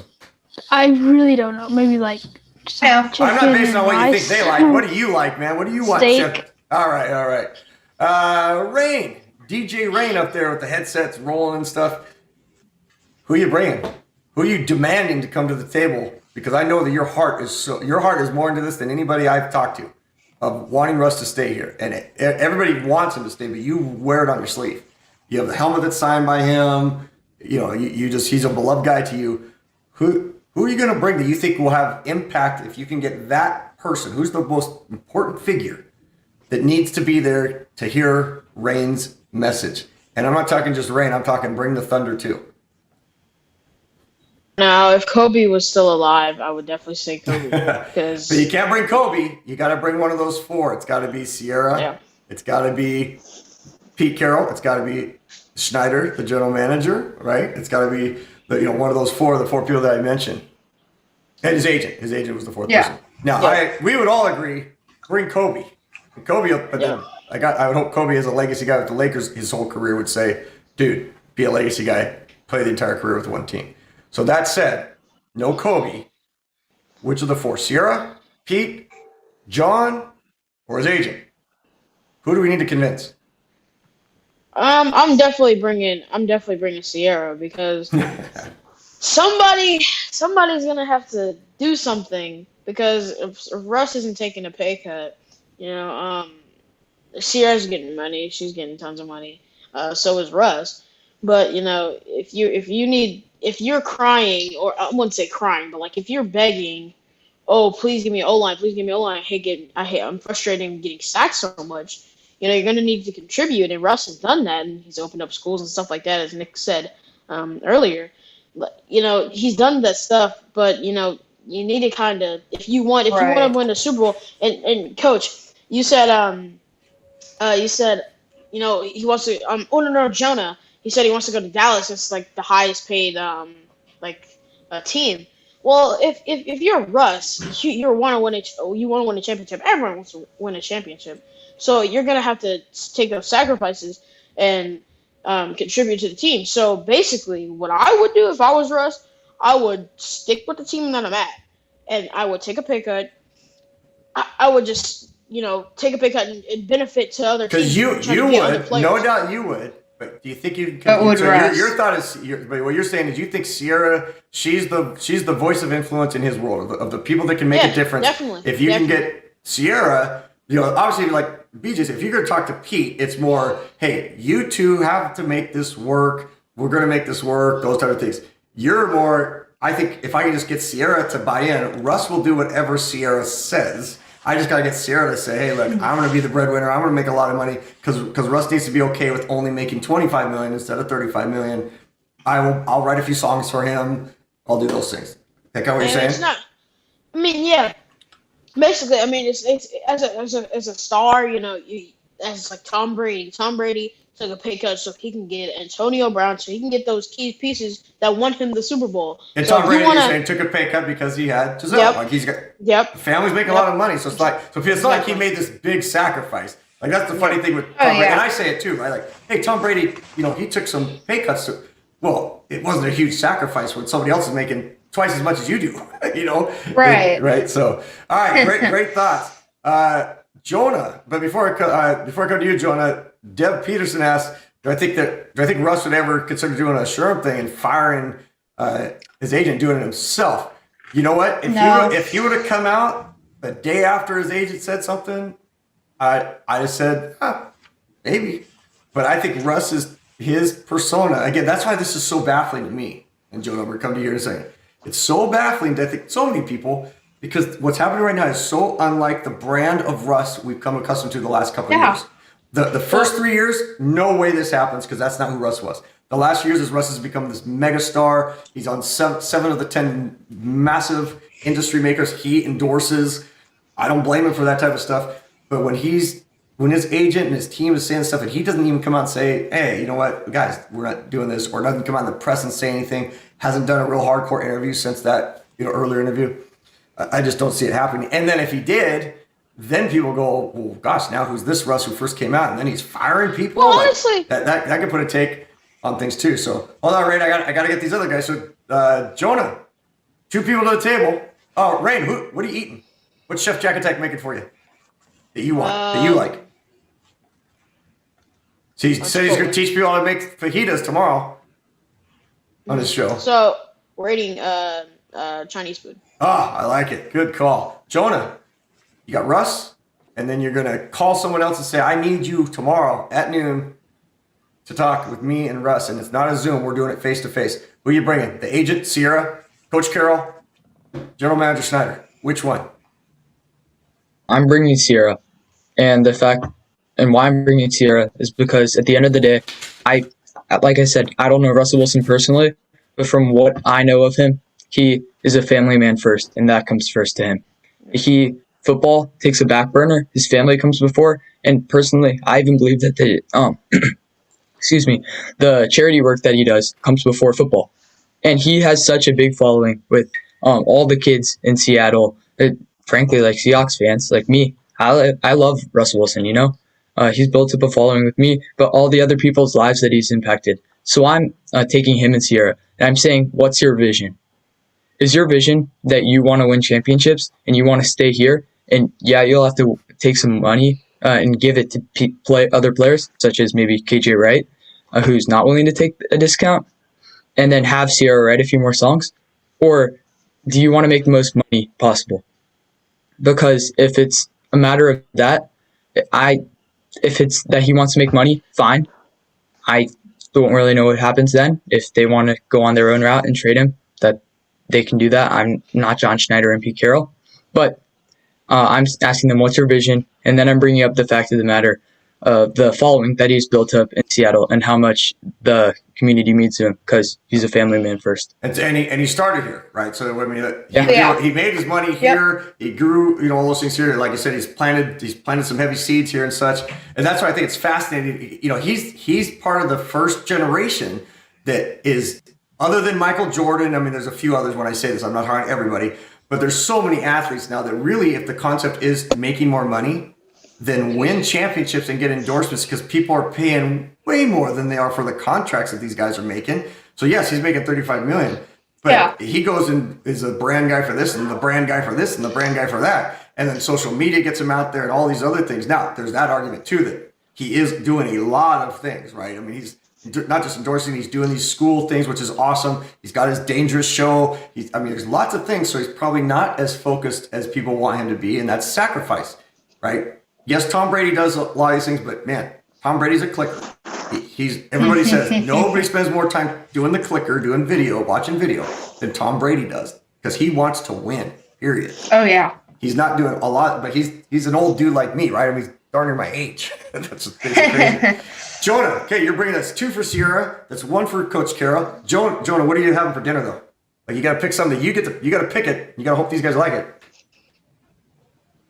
Well, this may sound like, hear me out here, okay? If it's for them, it's a deep answer for if dinner, it's for them, go for it, man. I love it. I'm bringing what I'm saying, because my thing was, what's your vision? I'm bringing 5 almonds to the table. And I'm saying, because you want a Tom Brady influence, you got to eat like Tom Brady. Yeah. You got to be like Tom Brady if you want that big of an influence. Love it. That's what I'm saying. Man. I'm bringing 5 almonds. So you're sending a message. Now, I tell you what, I could ask that question to 100 people, and only one person would probably give me that answer, and that's you. That to me is why having you guys on is way better than having dudes my age. Yeah. Like, I'm not doing this show with my friends. Like, I hope I don't lose my friends that are watching, but I'm hanging out with you guys because if I'm asking a question, I want to be with the guys that think that way. Like, hey, I'm gonna do this, and if he wants to aspire to this, then I'm gonna do this, and it's gonna be symbolic to that. Yep. You know, that's a great answer. That might be the answer of the night, man. That is fantastic. Wait, I like to change my. That's a touchdown right there, man. That's a touchdown. Thank you. Appreciate it. Absolutely, touchdown. Yes, even though we lost Rain for a second, I think we lost it. Yeah, BJ. Back up. That's right. Yeah, I just want to make a quick change to my meal. All right. Now it's become philosophical. The meals become 6 philosophical. omelets. I'm gonna give them vegetables. They're little kids whining. They're in trouble, and I'm gonna make them I eat like it. vegetables. Ooh, right. I BJ. like it. Look at BJ with a scoop and score. BJ saw score. a chance in the ball and he did a scoop and score. Jonah, in response to that, we went food, vegetables. Anybody else on Yeah. that? All right. Hey, man. Great stuff. Okay, Nick Labow. All right. As I come to you, So I have to answer this. Yeah, you're going to have to answer this. But there's also this component of, well, I'll come back to it. How about you say your thing?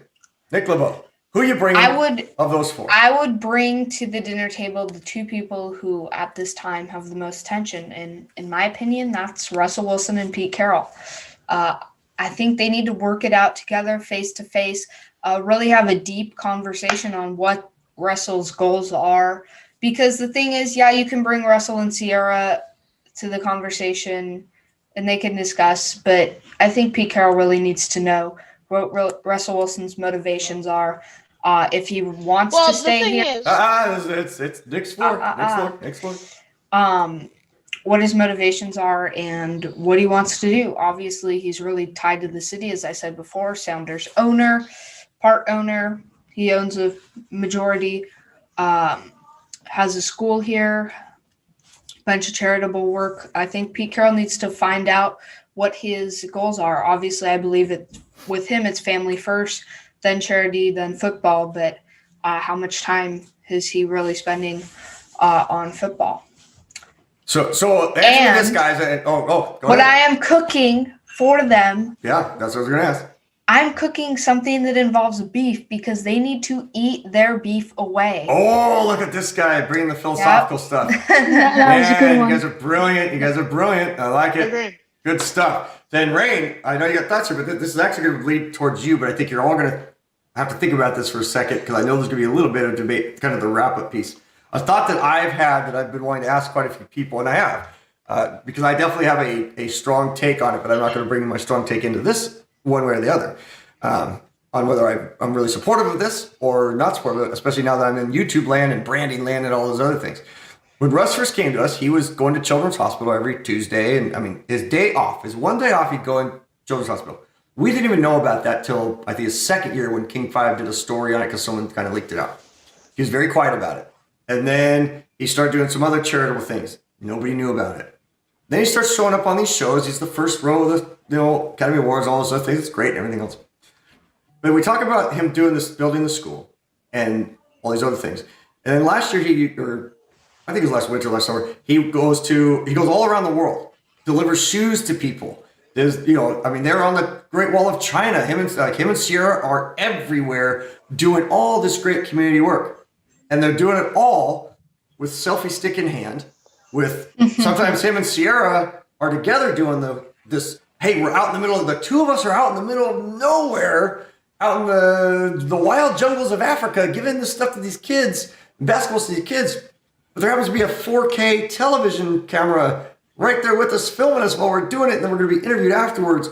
Is there any part of that again, it's not a bad thing. If he can help kids all over the world, I'm the biggest fan of his for sure. But if we're just talking Seahawks football, is there a side of it? And that's why I'm not going to say either way. Like, there's a part of it like, I love it. And there's a part of it that's like concerned in terms of what is that image piece? Is it more about the genuineness of I'm doing it, or is it more doing the brand? Of course, building a school. Yes, that's phenomenal. So I don't want anybody even in the super chat to get on me because I'm saying anything bad about him building a school. Of course, it's great. But if every single thing you do is filmed and everything is then put on your YouTube channel, everything else.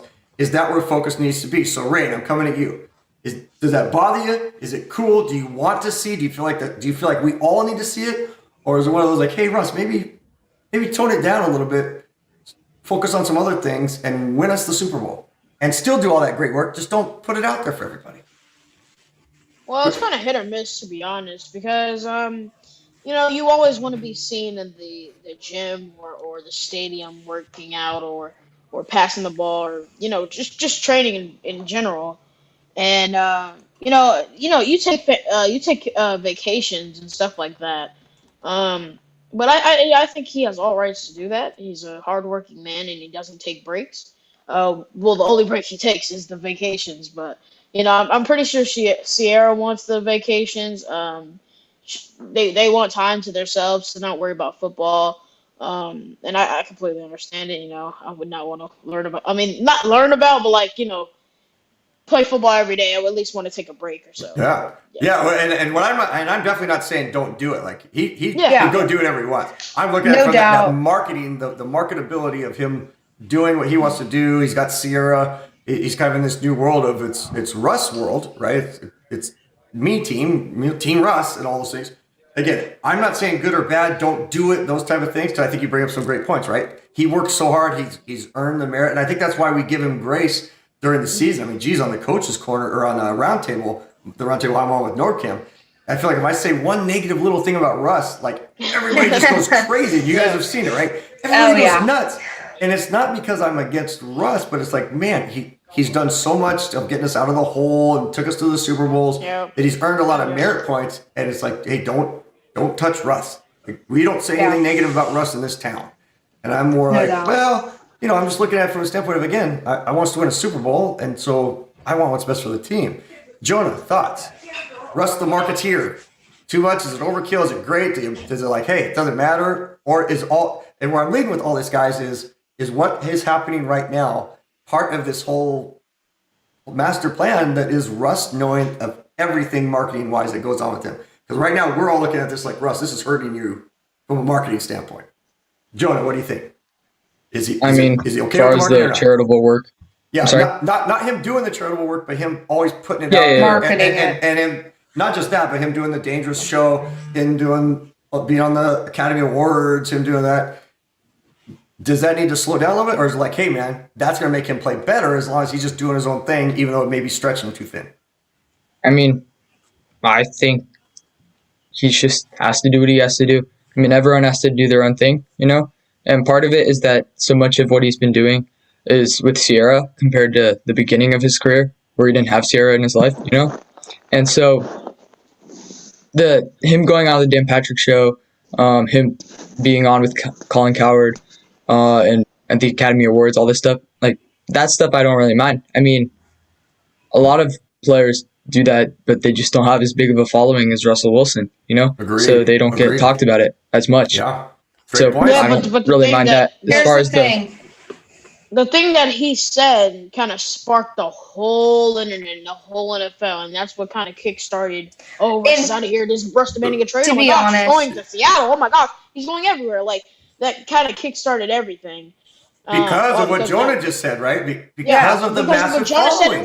Because of the market, because he's out there so much. And that's why, I'm kind of asking this rhetorical question, but I want to see where you go with it a little bit here as we finalize the wrap up of this topic, and we'll spend a few minutes on the guard piece. Is it because he has this massive following that this whole thing is just a calculated piece, again, either to a trade down the road or just hey, I get no attention. Like everybody talks about Brady and Mahomes. What about me? I do all this great work, so I need to stir something up a little bit, so at least people will go, I want to hear that people are saying I'm the best guy. Well, and people are out there saying that. If he wants to hear he's the best guy, he needs to play like the best guy. He needs to act like he's the best guy. He needs that to makes sense. But sometimes the best guy, I hate to cut you off, but sometimes the best guy is not necessarily the best guy, but they're the guy who they think is the best, and they play with an ego, and then they go out and play the best. The best guy has to always take sacrifices and do the things that goats do. Great points. Tom Brady. The thing is, great points. The best guy is always going to be, sure, he may be the best guy, but like, for example, I saw I forget exactly what week. I think it was week 5. Matthew Stafford had an incredible sidearm, like just incredible touchdown pass, threw it through like this like narrow margin and scored. Yeah. Barely talked about in the media. Patrick Mahomes does the same thing. Patrick Mahomes is the greatest quarterback of all time. He is so great. He can no one else can make these goated throws. And yeah, he's a great quarterback. But the thing is there's always going to be a media bias on who's the greatest. Patrick Mahomes has a bigger brand than Matthew Stafford. Patrick Mahomes is more known. Well, I don't know. But I think you guys understand my point. Yeah, great point. BJ, final thought here.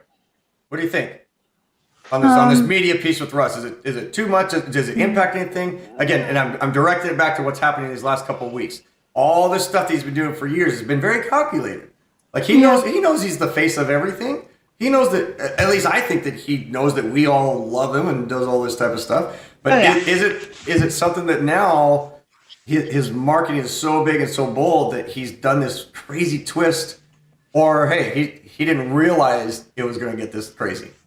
What do you think, BJ? Yeah, I think he's been slowly building it up. It's very obvious now that he's, very much trying to be, in the spotlight with his post on Instagram and Twitter and stuff like that.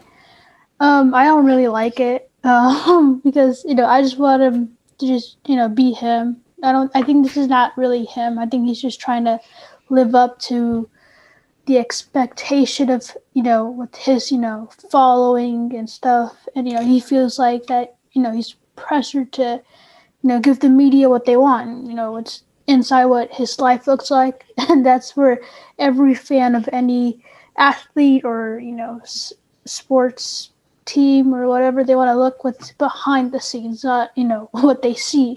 Yeah, because, totally. They always Great point, see BJ. something else. Yeah, great.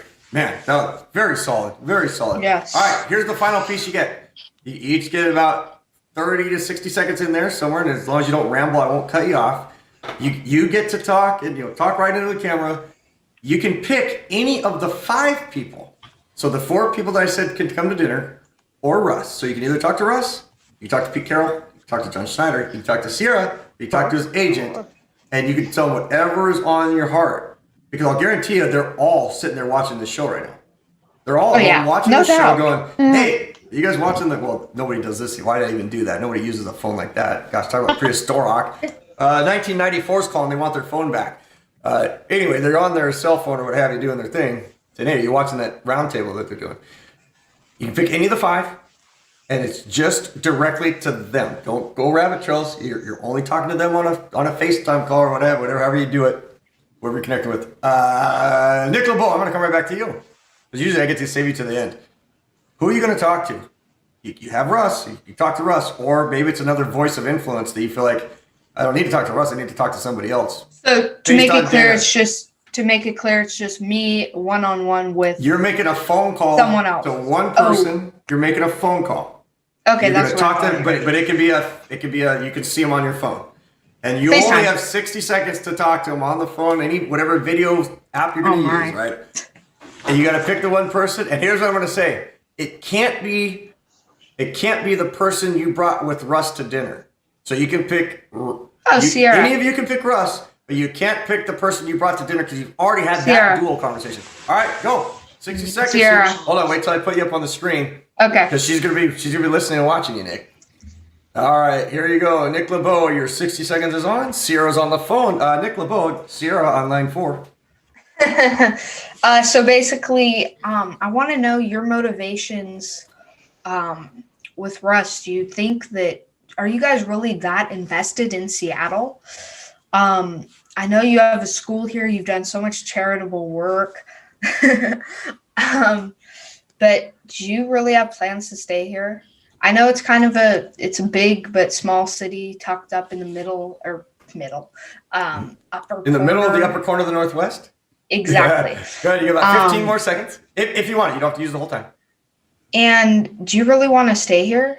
And also, how would you feel about Russell being more happy by giving away some money so that his team could be better and he could come home with a smile more often because he won a game, because he has superstars around him.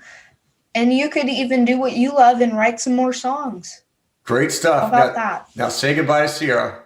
Bye, Sierra. Later, Sierra. And Jonah. Jonah, who do you want on line 2 to talk to for 60 seconds? Who can I get on the line for you? Russell Wilson. I mean, yeah. Okay. Oh, hold on, Jonah. Jonah, I got Russell Wilson on line. He actually called on line 5. Go ahead, Jonah. 60 seconds. Go. All right. So, what's up, Mr. Wilson? It's a pleasure to meet you. I've always wanted to do this. No, but in reality, like I said earlier, what's your vision? What do you want to actually be doing? Because if you want to win, and that's all you want, then you unfortunately will have to give up some money. And that's just that. The cap is going down this year by drastic margin. You got to give some stuff up. Also, done a ton of great work around this community and the city of Seattle. And to be honest, like the nation, like you see, like I live in Texas and my life has been affected by you in one way or another.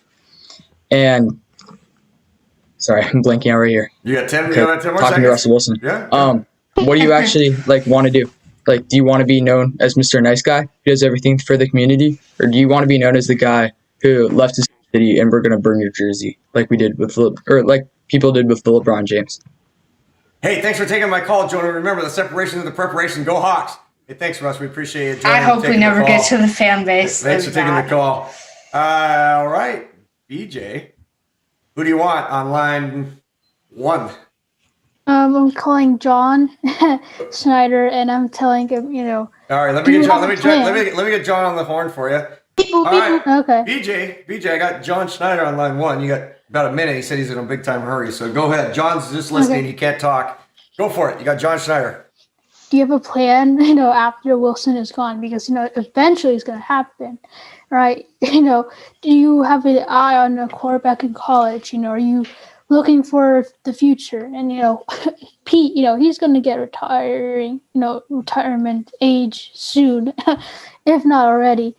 Are you ready to be the senior guy in there? Because, really, when the new head coach comes in, John is going to be pretty much the most experienced guy. I'm going to tell him, are you ready to really be the big guy in the office with the chair and stuff like that? And, do you really want Wilson to stay here, right? Do you rather go with the rookie quarterback with the cheap contract, being able to spend on offensive linemen, defensive ends, corners, and stuff like that? About 10 more seconds. Oh, Or you can just say bye. Nice Just hang meeting up on you. him. Yeah, Nice, there bye. you go. All right, great job. And finally, man, I tell you what, you better pick who I think you're going to pick. Yeah. But you can pick anybody else if you want. If you don't think you can stumble through the conversation with number 3 himself. Who do you want on the line? I can get him for you right now. I don't know if you guys agree, but I'm gonna talk to Russ. All right. Yeah. Exactly who we thought you were going to call. And all right, give me a He second. picked up. Give me a second. Russ, yeah, you good with this? Okay, appreciate it. All right, BJ, or I'm sorry, not BJ, Rain. I'm going to Rain. Rain, I got Russ on the line here. He's going to put it on mute because he's got DK and Tyler in the background, but he's also got some receivers he said from some other teams just in case that he's thrown to. But he's willing to take your call for 60 seconds. Rain, you got him. Go. So what are you trying to accomplish here? Rain. Sorry, Russ. I'm glad you had to take a break for a second. Rain, dude, you're talking to Russ, man. Like, don't get him mad. Like, the whole city's going, Rain, don't jump on him at the first 2 seconds of the call, unless you want to. All right, Russ, I unmuted you. You can come back on. All right, go for it, Rain. Now. That never happened. It's a pleasure to meet you, Russ. But yeah, I just want to figure out what's going on in Seattle and with the drama between you and the Seahawks. So basically, well, let me start with what I think you need to do. I think you need to tell your wife, the one and only Sierra, and tell her to make more songs, and collab with other music artists, and make more songs and just receive more money. And you take a pay cut and to help your O-line and to help other teammates, such as Jamal Adams. And Jamal Adams can recruit. I bet he can. He's awesome. Got about 10 more seconds. And yeah, you just need to take a pay cut, please. I like it. I don't know if Russ liked it so much being told that he has to take a pay cut, but Oh, but but he it has to happen. does know all about you, and he genuinely cares about the fact that you love him so much that you kind of bleed Russell Wilson. So here's what I want to do. We're going to do a hard transition because it is late over there on the right coast, the East Coast, for those guys that have been up. And I so appreciate your parents letting you do this with us. I mean, for Tennessee and Virginia, where it's darn near 10:30 at night. Again, so I want to just say thank you to your families for letting you do this. But as we wrap up on this other topic, instead of just going just to the left guard specific topic, and I love the fact that we're not talking just offensive linemen. If you have a different topic around the NFL that you want to hit on and not just the left guard piece, I'm going to go ahead and let you do that. So I'm going to give you kind of just a minute to go around the horn. I'll call on you, and you could either talk about, like, hey, this left guard because it's tied to Russell Wilson, and there's been some stuff there. Because we had a guard that retired, and we have to solve that, and it's a big piece.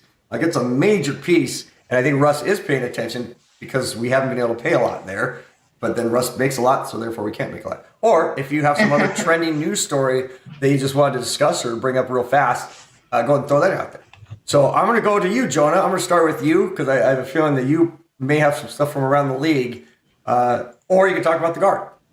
Go for it. All right, so I think I'll do a mix of both. So left guard today. A lot of people are talking free agents, draft going young, but I'm looking at a younger guy for the left guard. And he has, I believe this will be his third year, the upcoming year. So he'll have 2 more years of team control. And they drafted him recently, a guy by the name of Phil Haynes. I went back and I watched Phil Haynes' tape from the playoff game versus the Green Bay Packers. And Phil Haynes, it was his first major game. Bright lights, divisional game versus the Packers in Lambeau, historic stadium too. And he performed admirably. He wasn't perfect because no one is perfect. And he did have some bad spots in that game. But for a rookie making his first major start, he played very, very, very well. In run blocking, I don't know enough about Waldron's offense, but I know that Waldron, the Rams like to run screens, play action, and zone runs. In zone run blocking, Haynes was a little indecisive. He would kind of waddle with his feet and then turn up field instead of just chugging along, turning up field. For example, there's a power play. Okay, power play, whatever. Wasn't great on it, but it is what it is. At Wake Forest, he played in a spread offense. He was great in that. And his pass blocking, it was pretty well. He was great at picking up stunts. And so I believe that Phil Haynes has the potential to be our starting left guard next year. Man, great stuff. 100% agree. Anything and also, from one more thing? thing. Anything from around the league? Around the league, Josh Gordon is back in football. Josh Gordon signed. How about this Yeah. story? I know. Crazy. Josh Gordon is in the fan-controlled football league, which I Real probably quick, will not explain what watch the any. fan-controlled football league is, 'cause if I don't know enough about it, but I don't it's. think anybody knows much about Yeah, it. Nick, go ahead. Nick, give us I a don't little know that fan-controlled much about football it. league. All I really know tell us is who the best guy connected to it is. Marshawn Lynch. Manziel. Marshawn Lynch. Marshawn Lynch is connected to it. That alone was a reason for me to at least go. I got to figure The out what only this thing is. reason that I actually kind of enjoyed it was because there was a really good possibility that Marshawn Lynch would go out of the booth and actually go on and play in the middle of the game. But no, I mean, it's only 50 yards of field. I believe, is it 5-on-5? Yeah, and that's about think as so. much as we want to talk about it on this show. Yeah, that's basically it. So Nick, 5-on-5 I'm going to transfer right football. over to you. Go ahead and talk. Go where ahead. the fans can call the plays. Yeah, exactly. Yep. So go ahead. However, Nick. left guard. Left guard. Ayupati, great career. Congrats on it.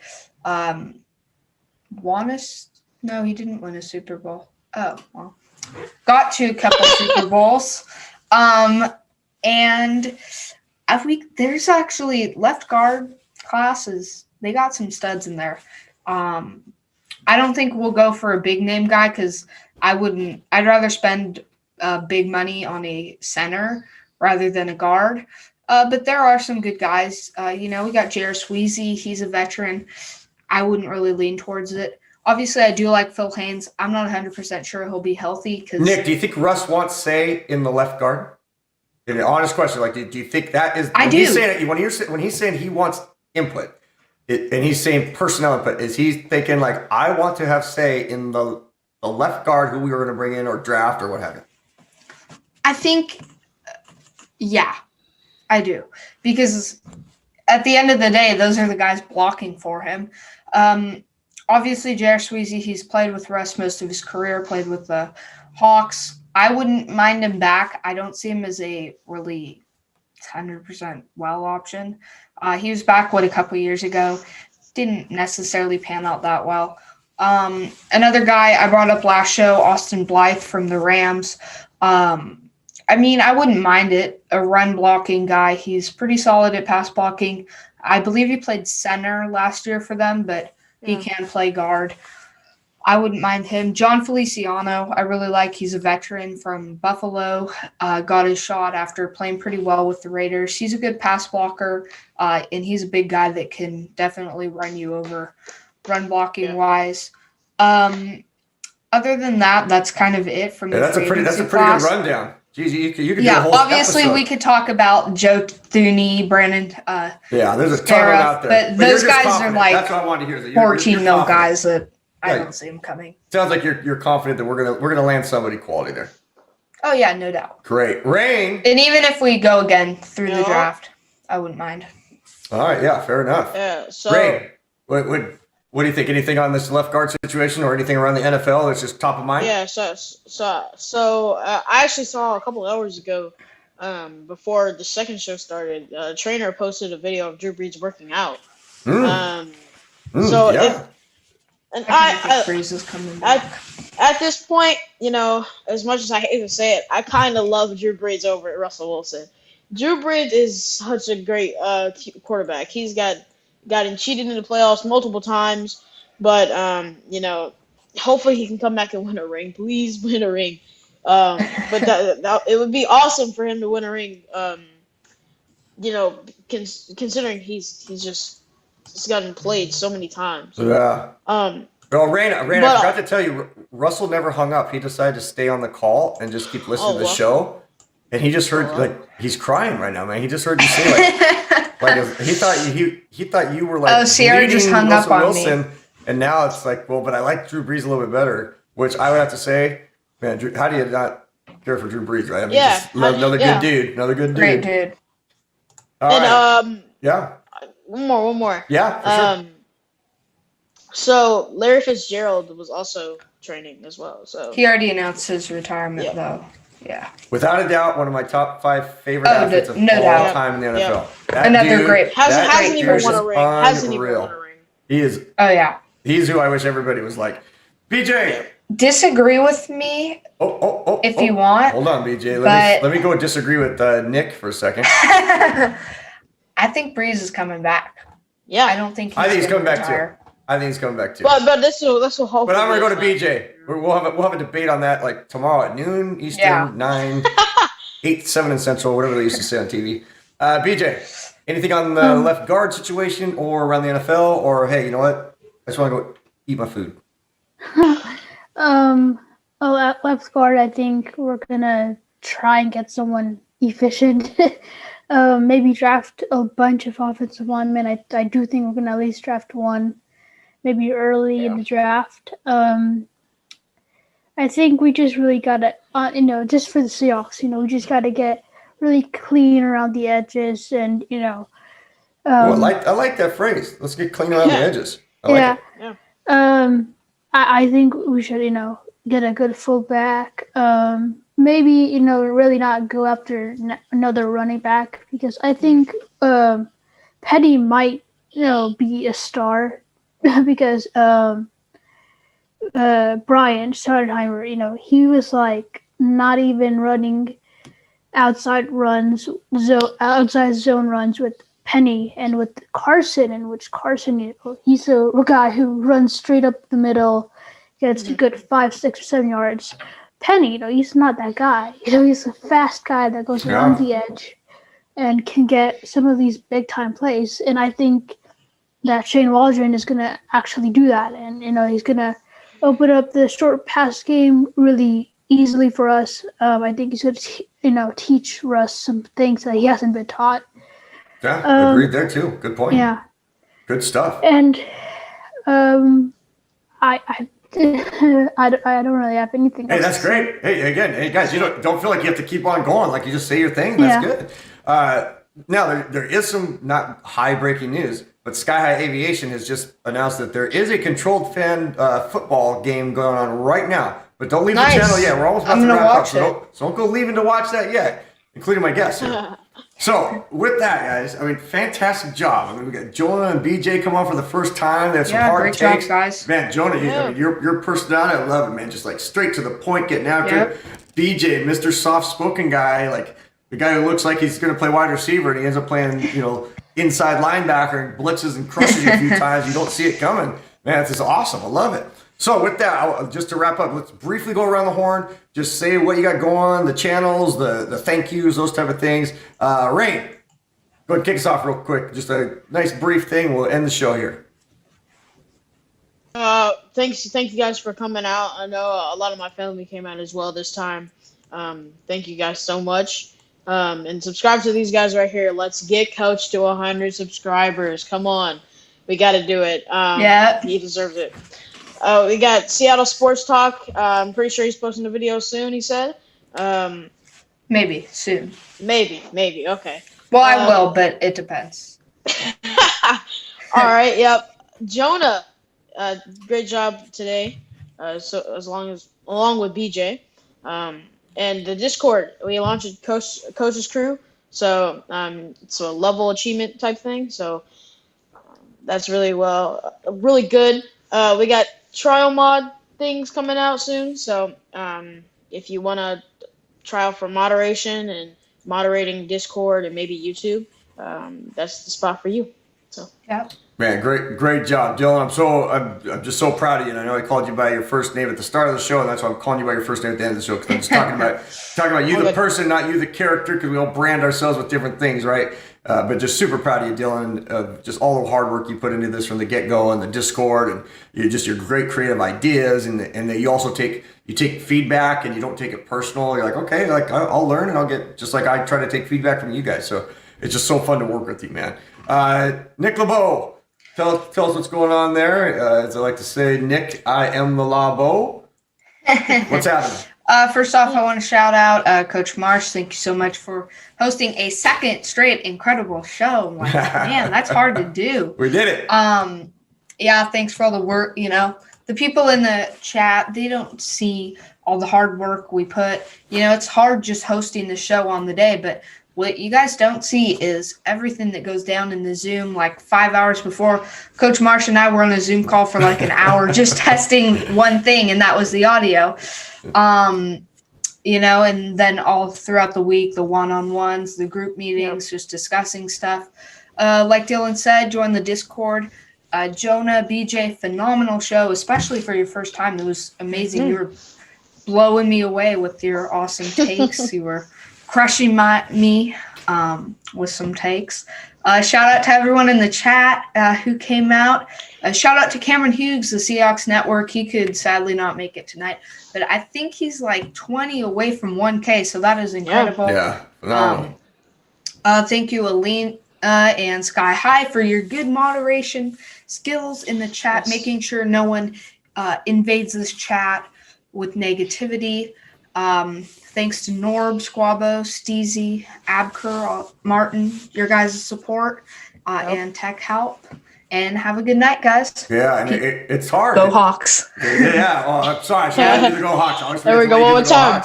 Yeah, go ahead. Give us the Go Hawks. Go Hawks. Yeah, Go Hawks. What's so hard is like I remember doing this the first time, thinking, okay, I'll thank a couple people, and then by the time it was my turn, I was like, I had like 87 people I wanted to thank. And you have to. You feel like every show you just kind of have to, because you're so thankful for the work that everybody puts in, and that's like you said, for Nick to come on and be a part of this for helping me for an hour and a half along with Norb, who was at a volleyball match, and yet I was able to text him and he's communicating with me what to do, and we're testing the YouTube stuff. Also, It's great. Yeah. Also, I would like to thank Russell Wilson, Sierra, Yep, John Sarah, Schneider yep. for taking our Carol. phone calls. Pete Carroll, coming yeah. to dinner, all that great Yeah, stuff. coming to Coming to dinner. Yep. All that Eat great almond. stuff. All right, man. So I'm gonna go to BJ. BJ, and it doesn't matter that you don't have a channel going right now, man. Just tell us what you're thankful for, or what's going on in your world, or just say, hey, I don't need to say anything, man. I'm BJ. Yeah, really happy to be on tonight. First time. Pretty nervous at the beginning, but then once I got in, pretty good. Go subscribe to, Nick, Rain. Thank you. Steezy, Squabo, and Norb. Go to, Coach's Discord and subscribe to him. Let's get him to 100 subscribers. And, Sky High, Cameron, and everyone who's working so hard Chef Jack to get this on. Yes, Jack Attack. Can't forget about Chef Jack Attack. No, Yeah. he was the one cooking the dinner tonight. Cooking the Yeah. dinner. Yeah. Cooking the meals. Yeah. Great And, stuff. Yeah. really excited to see what Jonah was going to put on today. And I was Oh yeah. like, what Yeah, do you that do? was kind of like the big thing. Like, Oh, the big- yeah. big Yeah. surprise was That Jonah. was, Yeah. that was a push. Jonah's That was a outfit. push.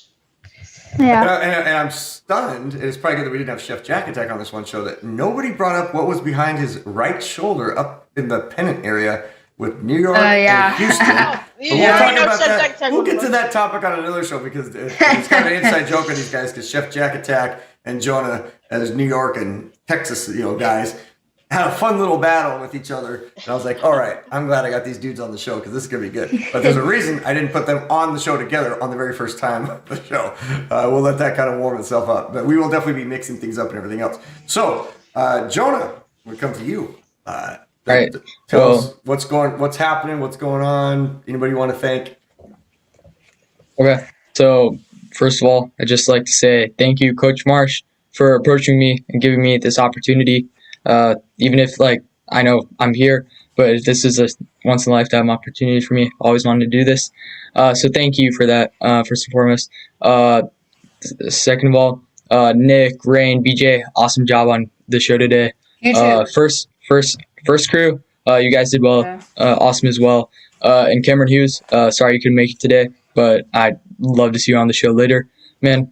So people I'd like to thank, obviously, all of you guys here, and go subscribe to everyone here.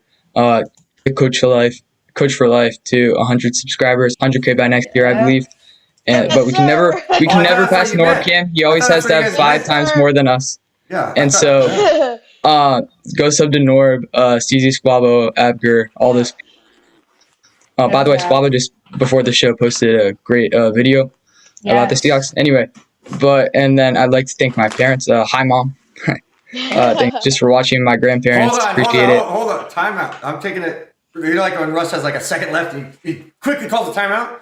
Yeah. I'm pretty sure that's the first hi mom I have heard on my show, on Norb's show, on anybody else. And I love nothing more when I would watch NFL games as a kid than to see an NFL guy go, hi mom. Like that used to be the thing. Like players all the time did that. So the fact that you did that, man, that is to me the high point of the two shows is you saying hi mom to your mom. No doubt. Oh yeah, thank you. And then one more thing, kind of got. I'll just say this. The boys, you guys know who you are for hopping on. Yeah. Thank you, appreciate it a lot. We'll talk after this. Yeah, good stuff, awesome. man. Good stuff. Yeah. Hey, well, guys, I'm so glad that you're part of this, man. We did it. We got to the doubleheader. For the two up top that made it through both the shows, man. That's a long time. I know it's late. Appreciate it. So I hope you guys get some great rest. We'll be back at it again next Saturday. So stick around for a second. I'll be talking to you guys. BJ, Jonah, just phenomenal job on your first show coming on. And BJ, you kind of nailed it, right? That first few minutes of the first show, you're just kind of you feel like a robot, and then all of a sudden you kind of feel that moment where it's like, hey, I'm pretty good. I feel relaxed. I'm rolling with it, right? Good stuff. So I'll catch up with you guys in just a second. So with that, that ends about 5 consecutive hours of roundtable stuff. And Sky High Aviation, I know you're there. Next time I'll bring you in as a 5th person onto the show. But for now, I'm going to wrap things up because it's been a long road. But just thank you, everybody. If you've stuck with us through one of the shows, definitely if you've stuck with us through both of the shows. People like Elena, who's just been with us through everything. It's fantastic. Sky High, thank you for being the mod. Norbcam, I'm sure you're probably not watching to the end of all these shows, but still got to shout you out and all those guys that are doing such great work. So again, I just want to say thank you to everybody. It's just a global statement for following us, for following these young men that are working so dang hard to bring you some entertainment. And to me, the coolest thing about all this is that you can have 7 dudes who never knew each other. Who knows if they'll get to see each other. My goal is that someday I'll be able to bring them all together where they can actually meet face to face. But in the world of what we're going through, to have them be able to come together and quickly become friends in a really neat and unique way, it's very fun for me to watch as the coach to see what's happening, because it just reminds me of so many of all my teams that were special and how quickly that they could just bond. But to watch them just collaborate and get together and have sidebar conversations. And again, I get on the Discord and I see they've had these chats all day long, or I get 87 texts in an hour, and it's all them conversating with each other. It's just very, very cool. So just want to thank everybody. And as I like to say, I hope you remember to live life one play at a time. And we'll see you next time in the Huddle. Go Hawks.